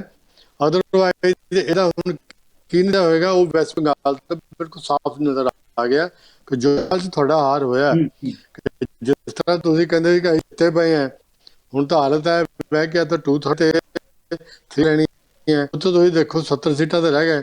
ਔਰ ਹਾਲ ਉਸ ਵੇਲੇ ਹੋਇਆ ਕਿ ਜਿਸਲੇ ਪਾਰਲੀਮੈਂਟਰੀ ਇਲੈਕਸ਼ਨ ਜਿਹੜੇ ਕਿ 1 ਸਾਲ 2 ਸਾਲ ਪਹਿਲੇ ਹੋਏ ਹੈ, ਉਹਦੇ ਵਿੱਚ ਭਾਜਪਾ ਦੀਆਂ 112 ਸੀਟਾਂ ਆਈਆਂ ਸੀ ਵੈਸਟ ਬੰਗਾਲ 'ਚ, ਉਹ ਘੱਟ 70 ਰਹਿ ਗਈਆਂ ਅਸੈਂਬਲੀ ਦੇ ਪੋਲ ਦੇ ਵਿੱਚ। ਤਾਂ ਜਿਹੜੇ ਦੀਵਾਰ ਦੇ ਉੱਤੇ ਲਿਖੀ ਗਈ ਹੈ ਉਹ ਸਾਨੂੰ ਨਜ਼ਰ ਆ ਗਈ ਹੈ ਔਰ ਇਹ ਭਾਜਪਾ ਨੂੰ ਇਸ ਤੋਂ ਸਬਕ ਸਿੱਖਦੇ ਹੋਏ ਤੇ ਕੋਈ ਨਾ ਕੋਈ ਇਨੀਸ਼ੀਏਟਿਵ ਲੈ ਕੇ ਕਿਸਾਨਾਂ ਦੇ ਥੈਂਕ ਯੂ ਪ੍ਰਾਸ਼ਰ ਜੀ। ਢਿੱਲੋਂ ਸਾਹਿਬ, ਜਦੋਂ ਆਪਾਂ ਗੱਲ ਕਰਦੇ ਹਾਂ ਕਿਸਾਨ ਅੰਦੋਲਨ ਦੀ, ਭਾਜਪਾ ਨੇ ਬਹੁਤ ਹੀਲੇ ਵਰਤੇ ਬਦਨਾਮ ਕਰਨ ਲਈ, ਅੰਦੋਲਨ ਨੂੰ ਤੋੜਨ ਲਈ, ਜਥੇਬੰਦੀਆਂ ਦੇ ਚਪਾੜਾ ਪਾਉਣ ਦੇ ਲਈ, ਖੱਬੇ ਸੱਜੇ ਖਾਲਿਸਤਾਨੀ ਬਹੁਤ ਕੁਝ ਕਿਹਾ ਗਿਆ। ਹੁਣ ਢਿੱਲੋਂ ਜੀ, ਤੁਸੀਂ ਵੀ ਪਿੰਡਾਂ ਤੋਂ ਆਏ ਹੋ, ਪਿਛਲੇ ਸਮਿਆਂ 'ਚ ਪਿੰਡਾਂ 'ਚ ਇੱਕ ਖੂਹ ਹੁੰਦੇ ਸੀ ਤੇ ਰੱਸੇ ਦੀ ਮੌਣ ਦੇ ਨਾਲ ਪਾਣੀ ਖੂਹ 'ਚੋਂ ਬਾਹਰ ਕੱਢਿਆ ਜਾਂਦਾ ਸੀ। ਉਹ ਜਿਹੜਾ ਪੱਥਰ ਹੁੰਦਾ ਸੀ, ਲਗਾਤਾਰ ਜਦੋਂ ਰੱਸਾ ਚੱਲਦਾ ਸੀ, ਮੌਣ ਦੇ ਉੱਤੇ ਜਾਨੀ ਖੂਹ ਦੇ ਉੱਤੇ ਵੱਡੇ ਵੱਡੇ ਘਾਸੇ ਪੈ ਜਾਂਦੇ ਸੀ। ਬਿਲਕੁਲ ਕਿਸਾਨ ਕੁਝ ਇਸੇ ਤਰ੍ਹਾਂ ਕਰਨ ਜਾ ਰਿਹਾ ਹੈ। ਭਾਜਪਾ ਜਿਹੜੀ ਕਹਿੰਦੀ ਸੀ ਅਸੀਂ ਟਸ ਤੋਂ ਮਸ ਨਹੀਂ ਹੋਵਾਂਗੇ, ਕਿਸਾਨਾਂ ਨੇ ਲੱਗਦਾ ਕਿ ਭਾਜਪਾ 'ਚ ਘਾਸਾ ਪਾਤਾ, ਟੋਏ ਪਾਤੇ ਵੱਡੇ ਵੱਡੇ, ਜਿਹੜੇ ਕਿ ਆਉਣ ਵਾਲੀਆਂ ਚੋਣਾਂ 'ਚ ਭਾਜਪਾ ਲਈ ਬਹੁਤ ਵੱਡੀ ਵਿਪਤਾ ਦਾ ਕਾਰਨ ਬਣ ਸਕਦੇ ਹੈ। ਜੀ ਜਸਪਾਲ ਜੀ। ਜਗਤਾਰ ਜੀ, ਜਿਹੜਾ ਕੁਝ ਪੱਛਮੀ ਬੰਗਾਲ ਦੇ ਵਿੱਚ ਹੋਇਆ ਉਹਦੇ ਸਦਮੇ ਚੋਂ ਹਾਲੇ ਬਾਹਰ ਨਹੀਂ ਨਿਕਲੇ। ਉਹ ਤਾਂ ਇਹ ਕਹਿੰਦੇ ਸੀ ਕਿ ਅਸੀਂ ਤਾਂ ਜਿੱਤੇ ਪਏ ਆ ਤੇ ਮਮਤਾ ਨੂੰ ਤਾਂ ਹਰਾ ਕੇ ਅਸੀਂ ਆ ਜਾਣਾ। ਮਮਤਾ ਨੇ ਤੀਜੀ ਵਾਰ ਪਿਛਲੀਆਂ 2 ਪਰਫਾਰਮੈਂਸਾਂ ਤੋਂ ਜ਼ਿਆਦਾ ਵਧੀਆ ਪਰਫਾਰਮੈਂਸ ਦਿਖਾ ਕੇ ਆਪਣੀਆਂ ਸੀਟਾਂ ਵਧਾ ਲਈਆਂ। ਉਹਦੇ ਤੋਂ ਸਪਸ਼ਟ ਹੈ ਕਿ ਮਮਤਾ ਨੂੰ ਉੱਥੇ ਲੋਕਾਂ ਦਾ ਹੰਗਾਰਾ ਮਿਲਿਆ।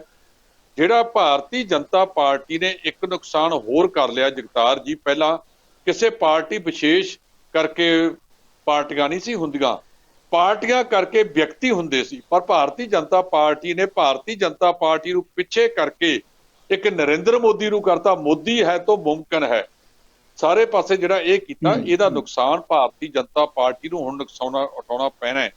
ਤੁਸੀਂ ਯੂਪੀ ਦੇ ਵਿੱਚ ਜਾ ਕੇ ਦੇਖੋ, ਕੱਲ ਜੇ ਤੁਸੀਂ ਰਾਜੇਵਾਲ ਸਾਹਿਬ ਦੀ ਸਪੀਚ ਨੂੰ ਸੁਣੋ, ਜਿਹੜਾ ਭਾਸ਼ਣ ਉਹਨਾਂ ਨੇ ਕੱਲ ਕਾਲਾ ਦਿਵਸ ਦੇ ਉੱਤੇ ਦਿੱਤਾ ਹੈ ਕਿ 27% ਸਿਰਫ ਜ਼ਿਲ੍ਹਾ ਪਰਿਸ਼ਦ ਦੀਆਂ ਚੋਣਾਂ ਦੇ ਵਿੱਚੋਂ ਯੂਪੀ ਦੇ ਵਿੱਚ ਜਿਹੜਾ ਹੈਗਾ ਉਹ ਭਾਰਤੀ ਜਨਤਾ ਪਾਰਟੀ ਦੇ ਪੱਲੇ ਪਿਆ। 27%, 73% ਇਹਨਾਂ ਦੇ ਵਿਰੋਧ ਦੇ ਵਿੱਚ ਗਿਆ ਹੈ। ਉਹਦੇ ਵਿੱਚੋਂ 1000 ਸੀਟਾਂ, 3050 ਕੁੱਲ ਸੀਟਾਂ ਨੇ ਯੂਪੀ ਦੀਆਂ ਜ਼ਿਲ੍ਹਾ ਪਰਿਸ਼ਦ ਦੀਆਂ, ਉਹਦੇ ਵਿੱਚੋਂ 1000 ਸੀਟ ਤੇ ਉਹ ਆਜ਼ਾਦ ਬੰਦਾ ਜਿੱਤ ਗਿਆ ਜਿਹਦੇ ਕੋਲੇ ਚੋਣ ਨਿਸ਼ਾਨ ਟਰੈਕਟਰ ਸੀ।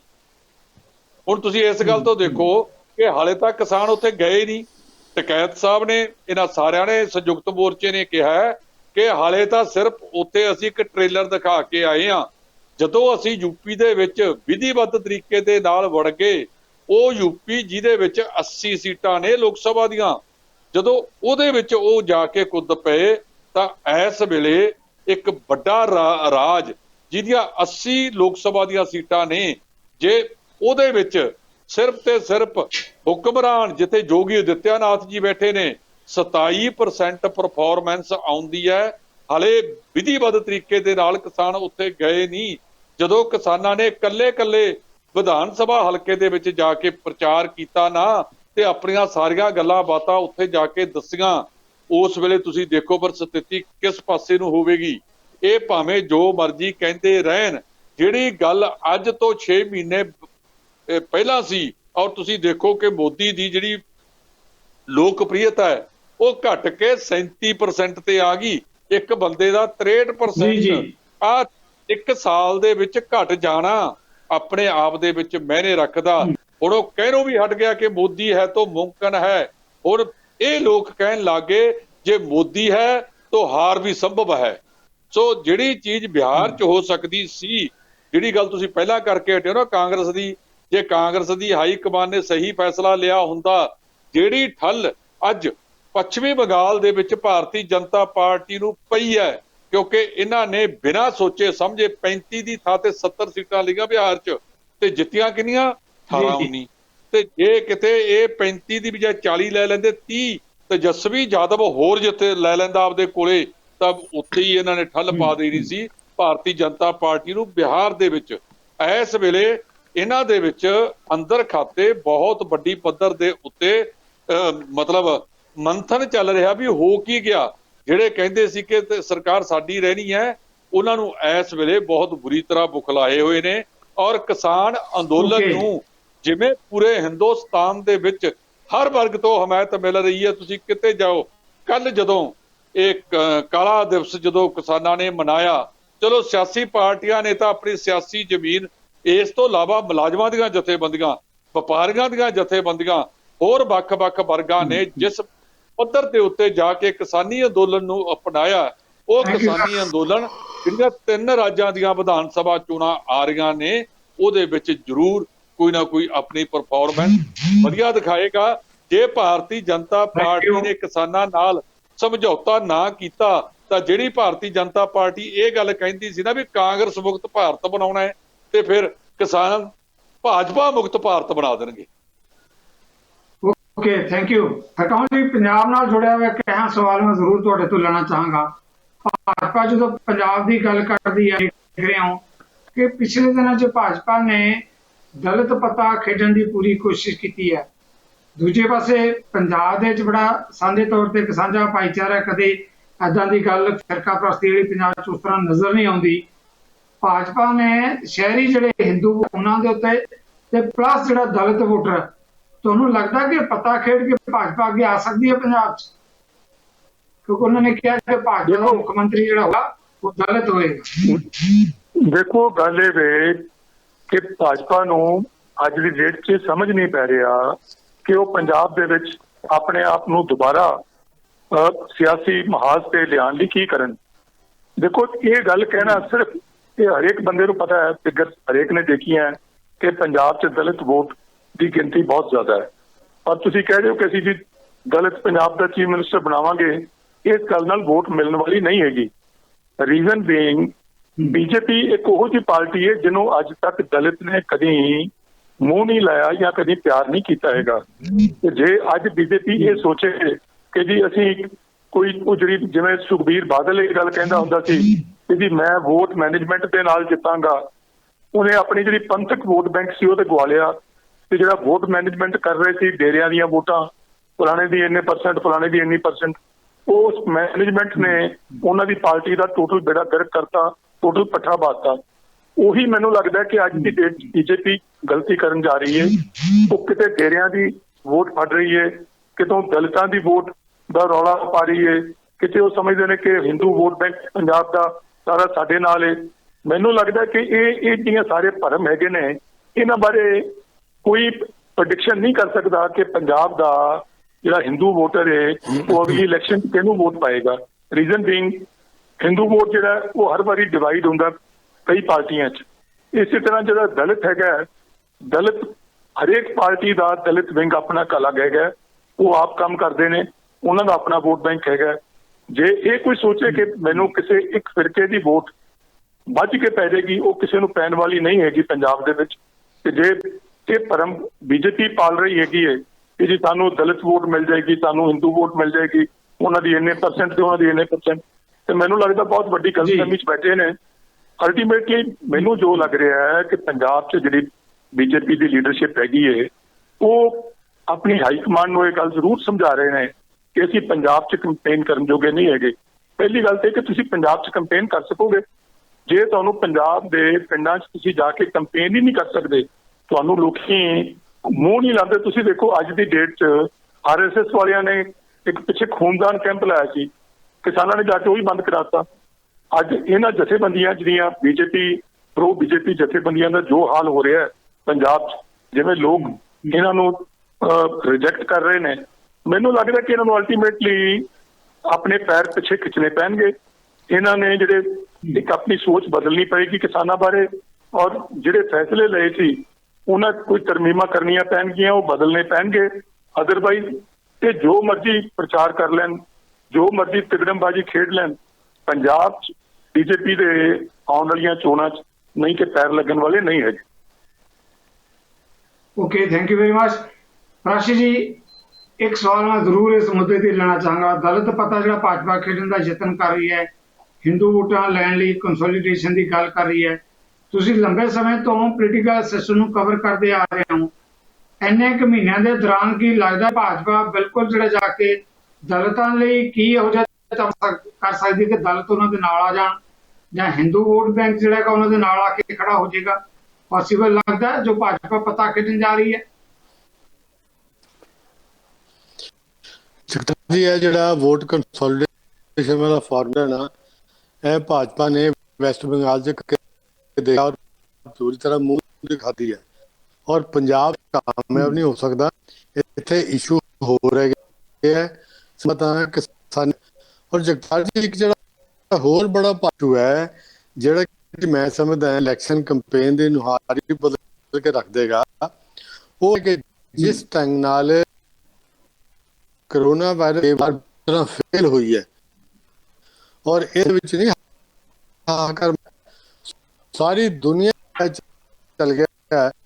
ਇਹ ਦੇਖੋ ਜੀ, ਇਹ ਜਿਹੜੀ ਕਹਿੰਦੀ ਹੁੰਦੀ ਸੀ ਕਿ ਅਸੀਂ ਤਾਂ ਜੀ ਹਨੂਮਾਨ ਬਣ ਕੇ ਆਪਣੀ ਵੈਕਸੀਨ ਜਿਹੜੀ ਹੈ ਦੁਨੀਆ ਦੇ ਕੋਨੇ 'ਚ ਪਹੁੰਚਾ ਰਹੇ ਨੇ ਬੂਟੀ ਦੀ ਤਰ੍ਹਾਂ। ਆਪਣੇ ਬੰਦਿਆਂ ਨੂੰ ਹੈਲਥ ਇਨਫਰਾਸਟ੍ਰਕਚਰ ਜਿਹੜਾ ਹੈ ਉਹ ਪ੍ਰੋਵਾਈਡ ਕਰ ਸਕੇ ਆਕਸੀਜਨ ਨਹੀਂ ਅਵੇਲੇਬਲ, ਲੋਕ ਵਿਚਾਰੇ ਸੜਕਾਂ ਤੇ ਮਰ ਰਹੇ ਆ ਜਿਹੜੇ ਜਿਸ ਤਰ੍ਹਾਂ ਕੀ ਕਰਨਾ ਜਾਨਵਰਾਂ ਦੀ ਤਰ੍ਹਾਂ। ਔਰ ਇਹ ਜਿਹੜਾ ਹੈ ਇਹ ਹਰ ਜਗ੍ਹਾ ਮੋਦੀ ਸਰਕਾਰ ਦਾ ਆਉਣ ਵਾਲੀ ਤੁਸੀਂ ਇਹੀ ਜਿਹੜਾ ਇਸ਼ੂ ਜਿਹੜਾ ਹੈ ਇਹ ਚੋਣ ਇਲੈਕਸ਼ਨ ਨੰਬਰ ਪਹਿਲਾ ਨੰਬਰ 1 ਬਣੇਗਾ। ਬਾਅਦ ਬਾਕੀ ਆਣਗੇ ਉਹਨਾਂ ਨਾਲ ਬਾਕੀ ਇਸ਼ੂ ਜੁੜ ਜਾਣਗੇ। ਮੈਂ ਸਮਝਦਾ ਕਿ ਜੇ ਬੀਜੇਪੀ ਪੰਜਾਬ ਦੇ ਵਿੱਚ ਇਹ ਸੁਪਨੇ ਲੈ ਰਹੀ ਹੈ ਕਿ ਅਸੀਂ 107 ਲੈ ਕੇ ਆਪਣੀ ਸਰਕਾਰ ਲੈਣੀ ਹੈ, ਦਲਤ ਨਾਲ ਜੋੜ ਲਾਂਗੇ, ਨਾਲ ਜੋੜ ਉਹ ਸਿਰਫ ਮੰਗੋਰੀ ਲਾਲ ਦੇ ਸੁਪਨੇ, ਕੁਛ ਨਹੀਂ ਹੋਣਾ। ਹੁਣ ਪੁੱਠਾ ਕੰਮ ਕਰ ਰਿਹਾ ਹੈ। ਜਿਹੜੀ ਕਿਸ਼ਤੀ ਮੈਂ ਸਮਝਦਾ ਕਿ ਡੁੱਬਣ ਜਾ ਰਹੀ ਹੈ। ਕਮ ਸੇ ਕਮ ਪੰਜਾਬ ਦੇ ਵਿੱਚ ਤਾਂ ਬਿਲਕੁਲ ਨਹੀਂ ਜੇ ਤੈਰ ਸਕਣੀ। ਔਰ ਜੋ ਪਾਰਟੀ ਸੰਗਠਨ ਹੈ ਜੋ ਨਾਲ ਡੀਲ ਕਰਨ ਲਈ ਇਨਫਰਾਸਟ੍ਰਕਚਰ ਨੂੰ ਇੰਪਰੂਵ ਕਰੇ, ਜਿਸ ਤਰ੍ਹਾਂ ਮੋਦੀ ਸਰਕਾਰ ਫੇਲ ਹੋਈ ਹੈ, ਉਹ ਇਸ਼ੂ ਜਿਹੜਾ ਅਗਲੇ ਵਾਰ ਮੁੱਦਾ ਨੰਬਰ 1 ਬਣ ਜਾਏ। ਥੈਂਕ ਯੂ ਪ੍ਰਾਸ਼ੀ ਜੀ, thank you very much. Harkamal ਜੀ, ਜੋ ਗੱਲ ਪ੍ਰਾਸ਼ੀ ਜੀ ਨੇ ਕੀਤੀ ਹੈ ਇੱਕ ਅਹਿਮ ਮੁੱਦਾ ਤਾਂ ਆਈ ਹੈ। ਉਹਨਾਂ ਨੇ ਕਿਹਾ ਕਿ ਕਰੋਨਾ ਇੱਕ ਬਹੁਤ ਵੱਡਾ ਜਿਸ ਤਰੀਕੇ ਨਾਲ ਮੋਦੀ ਸਰਕਾਰ ਦੀ ਫੇਲੀਅਰ ਹੈ ਮੁੱਦਾ ਬਣੇਗਾ ਇਲੈਕਸ਼ਨ 'ਚ। ਪਰ ਇਹਦੇ ਨਾਲ ਹੀ ਜੁੜਿਆ ਵਾ ਮੁੱਦਾ ਬਾਬਾ ਰਾਮਦੇਵ ਦਾ ਹੈ। ਜਦੋਂ ਇੰਡੀਅਨ ਮੈਡੀਕਲ ਐਸੋਸੀਏਸ਼ਨ ਇਹ ਗੱਲ ਕਵੇ ਕਿ ਬਾਬਾ ਰਾਮਦੇਵ ਤੇ ਕੇਸ ਚਲਾਓ, ਕਿਸ ਤਰ੍ਹਾਂ ਹਿੰਦੁਸਤਾਨੀਆਂ ਨੂੰ ਇਸਨੇ ਗੁੰਮਰਾਹ ਕੀਤਾ ਹੈ ਆਪਣੀਆਂ ਦਵਾਈਆਂ 'ਚ ਆਪਣਾ ਮਾਲ ਵੇਚਣ ਦੇ ਲਈ, ਔਰ ਮੈਡੀਕਲ ਸਾਇੰਸ ਤੇ ਮੈਡੀਕਲ ਖੇਤਰ ਦੇ ਇਹੋ ਜਿਹੇ ਗੰਭੀਰ ਇਲਜ਼ਾਮ ਲਗਾਏ ਹੈ ਜਿਹਦੇ ਨਾਲ ਇੱਕ ਵੱਡਾ ਭੰਬਲ ਭੂਸਾ ਉਸ ਸਿਸਟਮ ਦੇ ਉੱਤੇ ਇਹਨਾਂ ਨੇ ਪਾਉਣ ਦੀ ਕੋਸ਼ਿਸ਼ ਕੀਤੀ ਹੈ। ਬਹੁਤ ਵੱਡਾ ਸਵਾਲ ਬਾਬਾ ਰਾਮਦੇਵ ਨੂੰ ਲੈ ਕੇ ਕੀ ਲੱਗਦਾ ਕਿ ਸਰਕਾਰ ਹੱਥ ਪਾਏਗੀ? ਦੇਖੋ ਜਗਤਾਰ ਜੀ, ਮਸਲਾ ਇਹ ਹੈਗਾ ਕਿ ਬਦਕਿਸਮਤੀ ਇਸ ਦੇਸ਼ ਦੀ ਇਹ ਵੇ ਕਿ ਬੀਜੇਪੀ ਨੇ ਆ ਕੇ ਜਿਹੜੀ ਪੁਰਾਣੀ ਰੂੜੀਵਾਦੀ ਸੋਚ ਹੈਗੀ ਸੀ, ਜਿਹੜੀ ਕਿ ਕੋਈ ਕਿਸੇ ਸਾਇੰਟੀਫਿਕ ਬੇਸ ਤੇ ਨਹੀਂ ਸੀ ਹੈਗੀ, ਉਹਨੂੰ ਲਿਆ ਕੇ ਹਰ ਫੀਲਡ ਦੇ ਵਿੱਚ ਠੋਸਣਾ ਸ਼ੁਰੂ ਕਰ ਦਿੱਤਾ ਹੈ। ਤੁਸੀਂ ਦੇਖੋ ਬਾਬਾ ਰਾਮਦੇਵ ਨੂੰ ਕਿਸ ਪੱਧਰ ਤੇ ਸਪੋਰਟ ਮਿਲ ਰਹੀ ਹੈ, ਕਿਵੇਂ ਗਵਰਨਮੈਂਟ ਆਫ ਇੰਡੀਆ ਉਹਨੂੰ ਸਪੋਰਟ ਕਰ ਰਹੀ ਹੈ, ਕਿਵੇਂ ਸੂਬਿਆਂ ਦੀਆਂ ਬੀਜੇਪੀ ਦੀਆਂ ਸਰਕਾਰਾਂ ਉਹਨੂੰ ਮਦਦ ਕਰ ਰਹੀਆਂ। ਔਰ ਮੈਨੂੰ ਲੱਗਦਾ ਕਿ ਜਿਹੜਾ ਹਿੰਦੁਸਤਾਨ ਦਾ ਇੱਕ ਜਿਹੜਾ ਇੰਡੀਪੈਂਡੈਂਟ ਸੋਚ ਰੱਖਣ ਵਾਲਾ ਬੰਦਾ ਹੈ, ਜਿਹੜਾ ਪੜ੍ਹਿਆ ਲਿਖਿਆ ਹੈਗਾ, ਜਿਹੜਾ ਸਮਝਦਾਰ ਹੈਗਾ, ਉਹ ਹੁਣ ਇਸ ਸਾਰੀ ਗੱਲ ਨੂੰ ਸਮਝਣ ਲੱਗ ਪਿਆ ਹੈ ਔਰ ਉਹ ਇਸ ਗੱਲ ਦੇ ਖਿਲਾਫ ਖੜੇ ਹੋ ਰਹੇ ਨੇ। ਜਿਵੇਂ ਇੰਡੀਅਨ ਮੈਡੀਕਲ ਕਾਉਂਸਲ ਨੇ ਠੋਕ ਕੇ ਸਟੈਂਡ ਲਿਆ ਹੈਗਾ ਬਾਬਾ ਰਾਮਦੇਵ ਦੇ ਖਿਲਾਫ, ਉਹ ਆਪਣੇ ਆਪ ਦੇ ਵਿੱਚ ਉਹਦੀ ਇੱਕ ਮਿਸਾਲ ਹੈਗੀ ਹੈ। ਔਰ ਮੈਨੂੰ ਲੱਗਦਾ ਕਿ ਆਉਣ ਵਾਲੇ ਦਿਨਾਂ 'ਚ ਇਹ ਜਿਵੇਂ ਦੇ ਫੈਸਲੇ ਕਰ ਰਹੇ ਸੀ ਕਿ ਹਰ ਥਾਂ ਦੇ ਉੱਤੇ RSS ਔਰ BJP ਨੂੰ ਕਾਬਜ਼ ਕਰਾਇਆ ਜਾਵੇ, ਆਪਣੀ ਸੋਚ ਨੂੰ ਅੱਗੇ ਲੈ ਕੇ ਆਂਦਾ ਜਾਏ, ਮੈਨੂੰ ਲੱਗਦਾ ਇਹਦਾ ਆਉਣ ਵਾਲੇ ਦਿਨਾਂ 'ਚ ਵਿਰੋਧ ਹੋਏਗਾ ਡਟ ਕੇ। ਔਰ ਮੈਨੂੰ ਇਹ ਵੀ ਨਜ਼ਰ ਆ ਰਿਹਾ ਕਿ ਬਾਬਾ ਰਾਮਦੇਵ ਲਈ ਵੀ ਇਹ ਮੁਸ਼ਕਲ ਹੋ ਸਕਦੇ ਨੇ ਆਉਣ ਵਾਲੇ ਦਿਨਾਂ 'ਚ। ਜੋ ਉਹਨਾਂ ਨੇ ਭਾਵੇਂ ਮਾਫੀ ਮੰਗ ਲਈ ਹੈ, ਜੋ ਵੀ ਹੈਗਾ ਹੈ, ਉਹਦੇ ਲਈ ਉਹਨਾਂ ਨੂੰ ਮੁਸ਼ਕਲ ਦਾ ਸਾਹਮਣਾ ਕਰਨਾ ਪੈ ਸਕਦਾ। ਬਾਬਾ ਰਾਮਦੇਵ ਦੇ ਜਿੱਦਾਂ ਇੰਡੀਅਨ ਮੈਡੀਕਲ ਐਸੋਸੀਏਸ਼ਨ ਨੇ ਕਿਹਾ ਕਿ ਇਹਦੇ ਤੇ ਕੇਸ ਦਰਜ ਕਰੋ, ਕਿਉਂਕਿ ਇਹਨੇ ਮੈਡੀਕਲ ਸਿਸਟਮ ਤੇ ਬਹੁਤ ਵੱਡੇ ਸਵਾਲ ਉਠਾਏ ਹੈ, ਜਿਹਦੇ ਨਾਲ ਕਰੋਨਾ ਮਹਾਮਾਰੀ ਦੇ ਚੱਲਦਿਆਂ ਹਿੰਦੁਸਤਾਨ 'ਚ ਬਹੁਤ ਵੱਡਾ ਭੰਬਲ ਭੂਸਾ ਪੈਦਾ ਹੋ ਰਿਹਾ ਹੈ, ਬਹੁਤ ਵੱਡਾ ਜਾਨੀ ਨੁਕਸਾਨ ਹੋ ਰਿਹਾ ਹੈ। ਕੀ ਲੱਗਦਾ ਮੋਦੀ ਸਰਕਾਰ ਹੱਥ ਪਾ ਸਕਦੀ ਹੈ ਬਾਬਾ ਰਾਮਦੇਵ ਨੂੰ? ਜੀ ਹਰਕਮਲ ਜੀ। ਜਗਤਾਰ ਜੀ, ਗੱਲ ਇਹ ਹੈਗੀ ਹੈ ਕਿ ਭਾਜਪਾ ਦੀ ਗਵਰਨਮੈਂਟ ਜਦੋਂ ਦੀ ਕੇਂਦਰ 'ਚ ਆਈ ਹੈਗੀ ਹੈ, ਇਹਨਾਂ ਨੇ ਹਰ ਫੀਲਡ ਦੇ ਵਿੱਚ ਹਰ ਪਾਸੇ ਆਪਣੀ ਸੋਚ ਦੇ ਬੰਦਿਆਂ ਨੂੰ ਅੱਗੇ ਲਿਆਉਣ ਦੀ ਕੋਸ਼ਿਸ਼ ਕੀਤੀ ਹੈ। BJP ਦੀਆਂ ਰਾਜ ਸਰਕਾਰਾਂ ਔਰ ਗਵਰਨਮੈਂਟ ਆਫ ਇੰਡੀਆ ਨੇ ਜਿਵੇਂ ਬਾਬਾ ਰਾਮਦੇਵ ਨੂੰ ਮਦਦ ਦਿੱਤੀ, ਉਹਨਾਂ ਨੂੰ ਉਭਾਰਨ ਦੀ ਕੋਸ਼ਿਸ਼ ਕੀਤੀ ਹਰ ਪਾਸੇ, ਉਹ ਸਾਰਿਆਂ ਦੇ ਸਾਹਮਣੇ ਹੈਗਾ।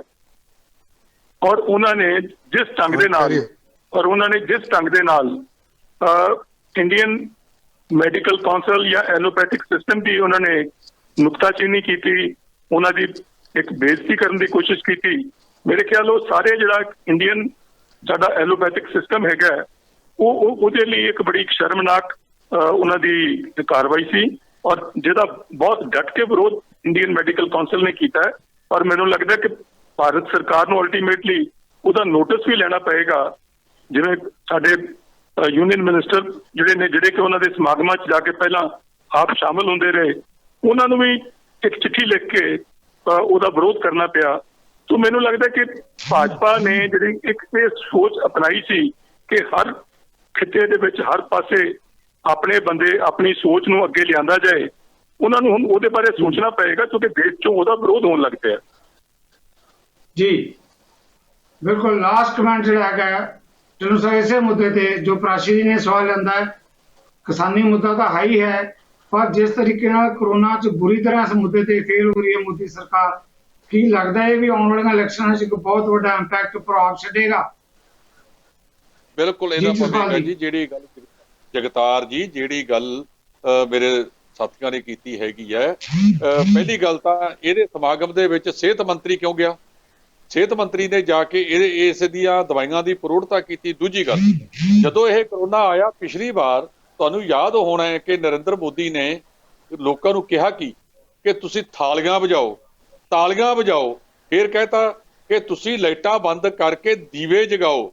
ਜਦੋਂ ਅਸੀਂ ਇੱਕ ਪਾਸੇ ਸਾਰਾ ਜਿਹੜਾ ਵਿਸ਼ਵ ਹੈ ਉਹ ਵਿਗਿਆਨ ਆਧਾਰਿਤ ਗੱਲ ਕਰ ਰਿਹਾ ਤੇ ਦੂਜੇ ਪਾਸੇ ਅਸੀਂ ਗੈਰ ਵਿਗਿਆਨਕ ਜਿਹੜੀਆਂ ਵਿਗਿਆਨ ਤੋਂ ਦੂਰ ਦੀਆਂ ਗੱਲਾਂ ਲੋਕਾਂ ਦੇ ਉੱਤੇ ਥੋਪਾਂਗੇ, ਇਹ ਚੀਜ਼ ਦਾ ਵਿਰੋਧ ਹੋਊਗਾ। ਔਰ ਜਿਸ ਤਰੀਕੇ ਦੇ ਨਾਲ ਇਹਨਾਂ ਨੇ ਕਰੋਨਾ ਮਹਾਮਾਰੀ ਦੇ ਨਾਲ ਨਜਿੱਠਿਆ, ਅੱਗਾ ਦੌੜ ਪਿੱਛਾ ਚੌੜ, ਨਾ ਰਾਜਾਂ ਦਾ ਤੇ ਕੇਂਦਰ ਦਾ ਕੋਈ ਆਪਸ ਵਿੱਚ ਦੀ ਤਾਲਮੇਲ ਹੈ, ਨਾ ਇਹਨਾਂ ਦਾ ਇਹ ਤਾਲਮੇਲ ਹੈ। ਕਦੇ ਕਹਿ ਦਿੰਦੇ ਨੇ ਕਿ 65 ਸਾਲ ਤੋਂ ਵੱਧ ਵਾਲਿਆਂ ਨੂੰ ਵੈਕਸੀਨ ਲਾਵਾਂਗੇ, ਕਦੇ ਕਹਿ ਦਿੰਦੇ ਆ 45 ਤੋਂ 65 ਵਾਲੇ ਨੂੰ ਲਾਵਾਂਗੇ, ਕਦੇ ਕਹਿ ਦਿੰਦੇ ਆ 18 ਤੋਂ 44 ਲਾਵਾਂਗੇ। ਅਜੇ ਤੱਕ ਕੋਈ ਇੱਕ ਵਰਗ ਜਿਹਨੂੰ ਇਹ ਪੂਰਾ ਕਰ ਸਕੇ ਨੇ, ਬਿਲਕੁਲ ਨਹੀਂ ਕਰ ਸਕੇ। ਅੱਜ ਹੀ ਅਖਬਾਰਾਂ ਦੇ ਵਿੱਚ ਫੇਰ ਖਬਰ ਛਪੀ ਹੈ ਕਿ ਜਿਹੜੇ ਵੈਂਟੀਲੇਟਰ ਗੁਜਰਾਤ ਦੀ ਕੰਪਨੀ ਤੋਂ ਫਰੀਦਕੋਟ ਦੇ ਮੈਡੀਕਲ ਕਾਲਜ ਦੇ ਵਿੱਚ ਭੇਜੇ, ਉਹਦੇ ਵਿੱਚੋਂ ਅੱਧੇ ਤੋਂ ਵੱਧ ਫੇਰ ਖਰਾਬ ਪਏ ਨੇ। ਉਹ ਆਪੋ ਧਾਪੀ ਦਾ ਹਾਲ ਇਹ ਹੈ, ਇਹ ਅਗਲੇ ਦਿਨਾਂ ਦੇ ਵਿੱਚ ਜਿਹੜੇ ਕਰੋਨਾ ਦੇ ਵਿੱਚ ਮਿਸਮੈਨੇਜਮੈਂਟ ਕੀਤੀ ਹੈ ਮੋਦੀ ਸਰਕਾਰ, ਉਸ ਨੂੰ ਸਹੀ ਤਰੀਕੇ ਦੇ ਨਾਲ ਕਾਬੂ ਨਹੀਂ ਕਰ ਸਕੀ। ਅਗਲੀਆਂ ਚੋਣਾਂ ਦੇ ਵਿੱਚ ਇਸ ਦੀ ਜਵਾਬਦੇਹੀ ਹੋਣੀ ਪਵੇਗੀ, ਇਹਨਾਂ ਨੂੰ ਦੇਣੀ ਹੀ ਪਊਗੀ ਜਾ ਕੇ।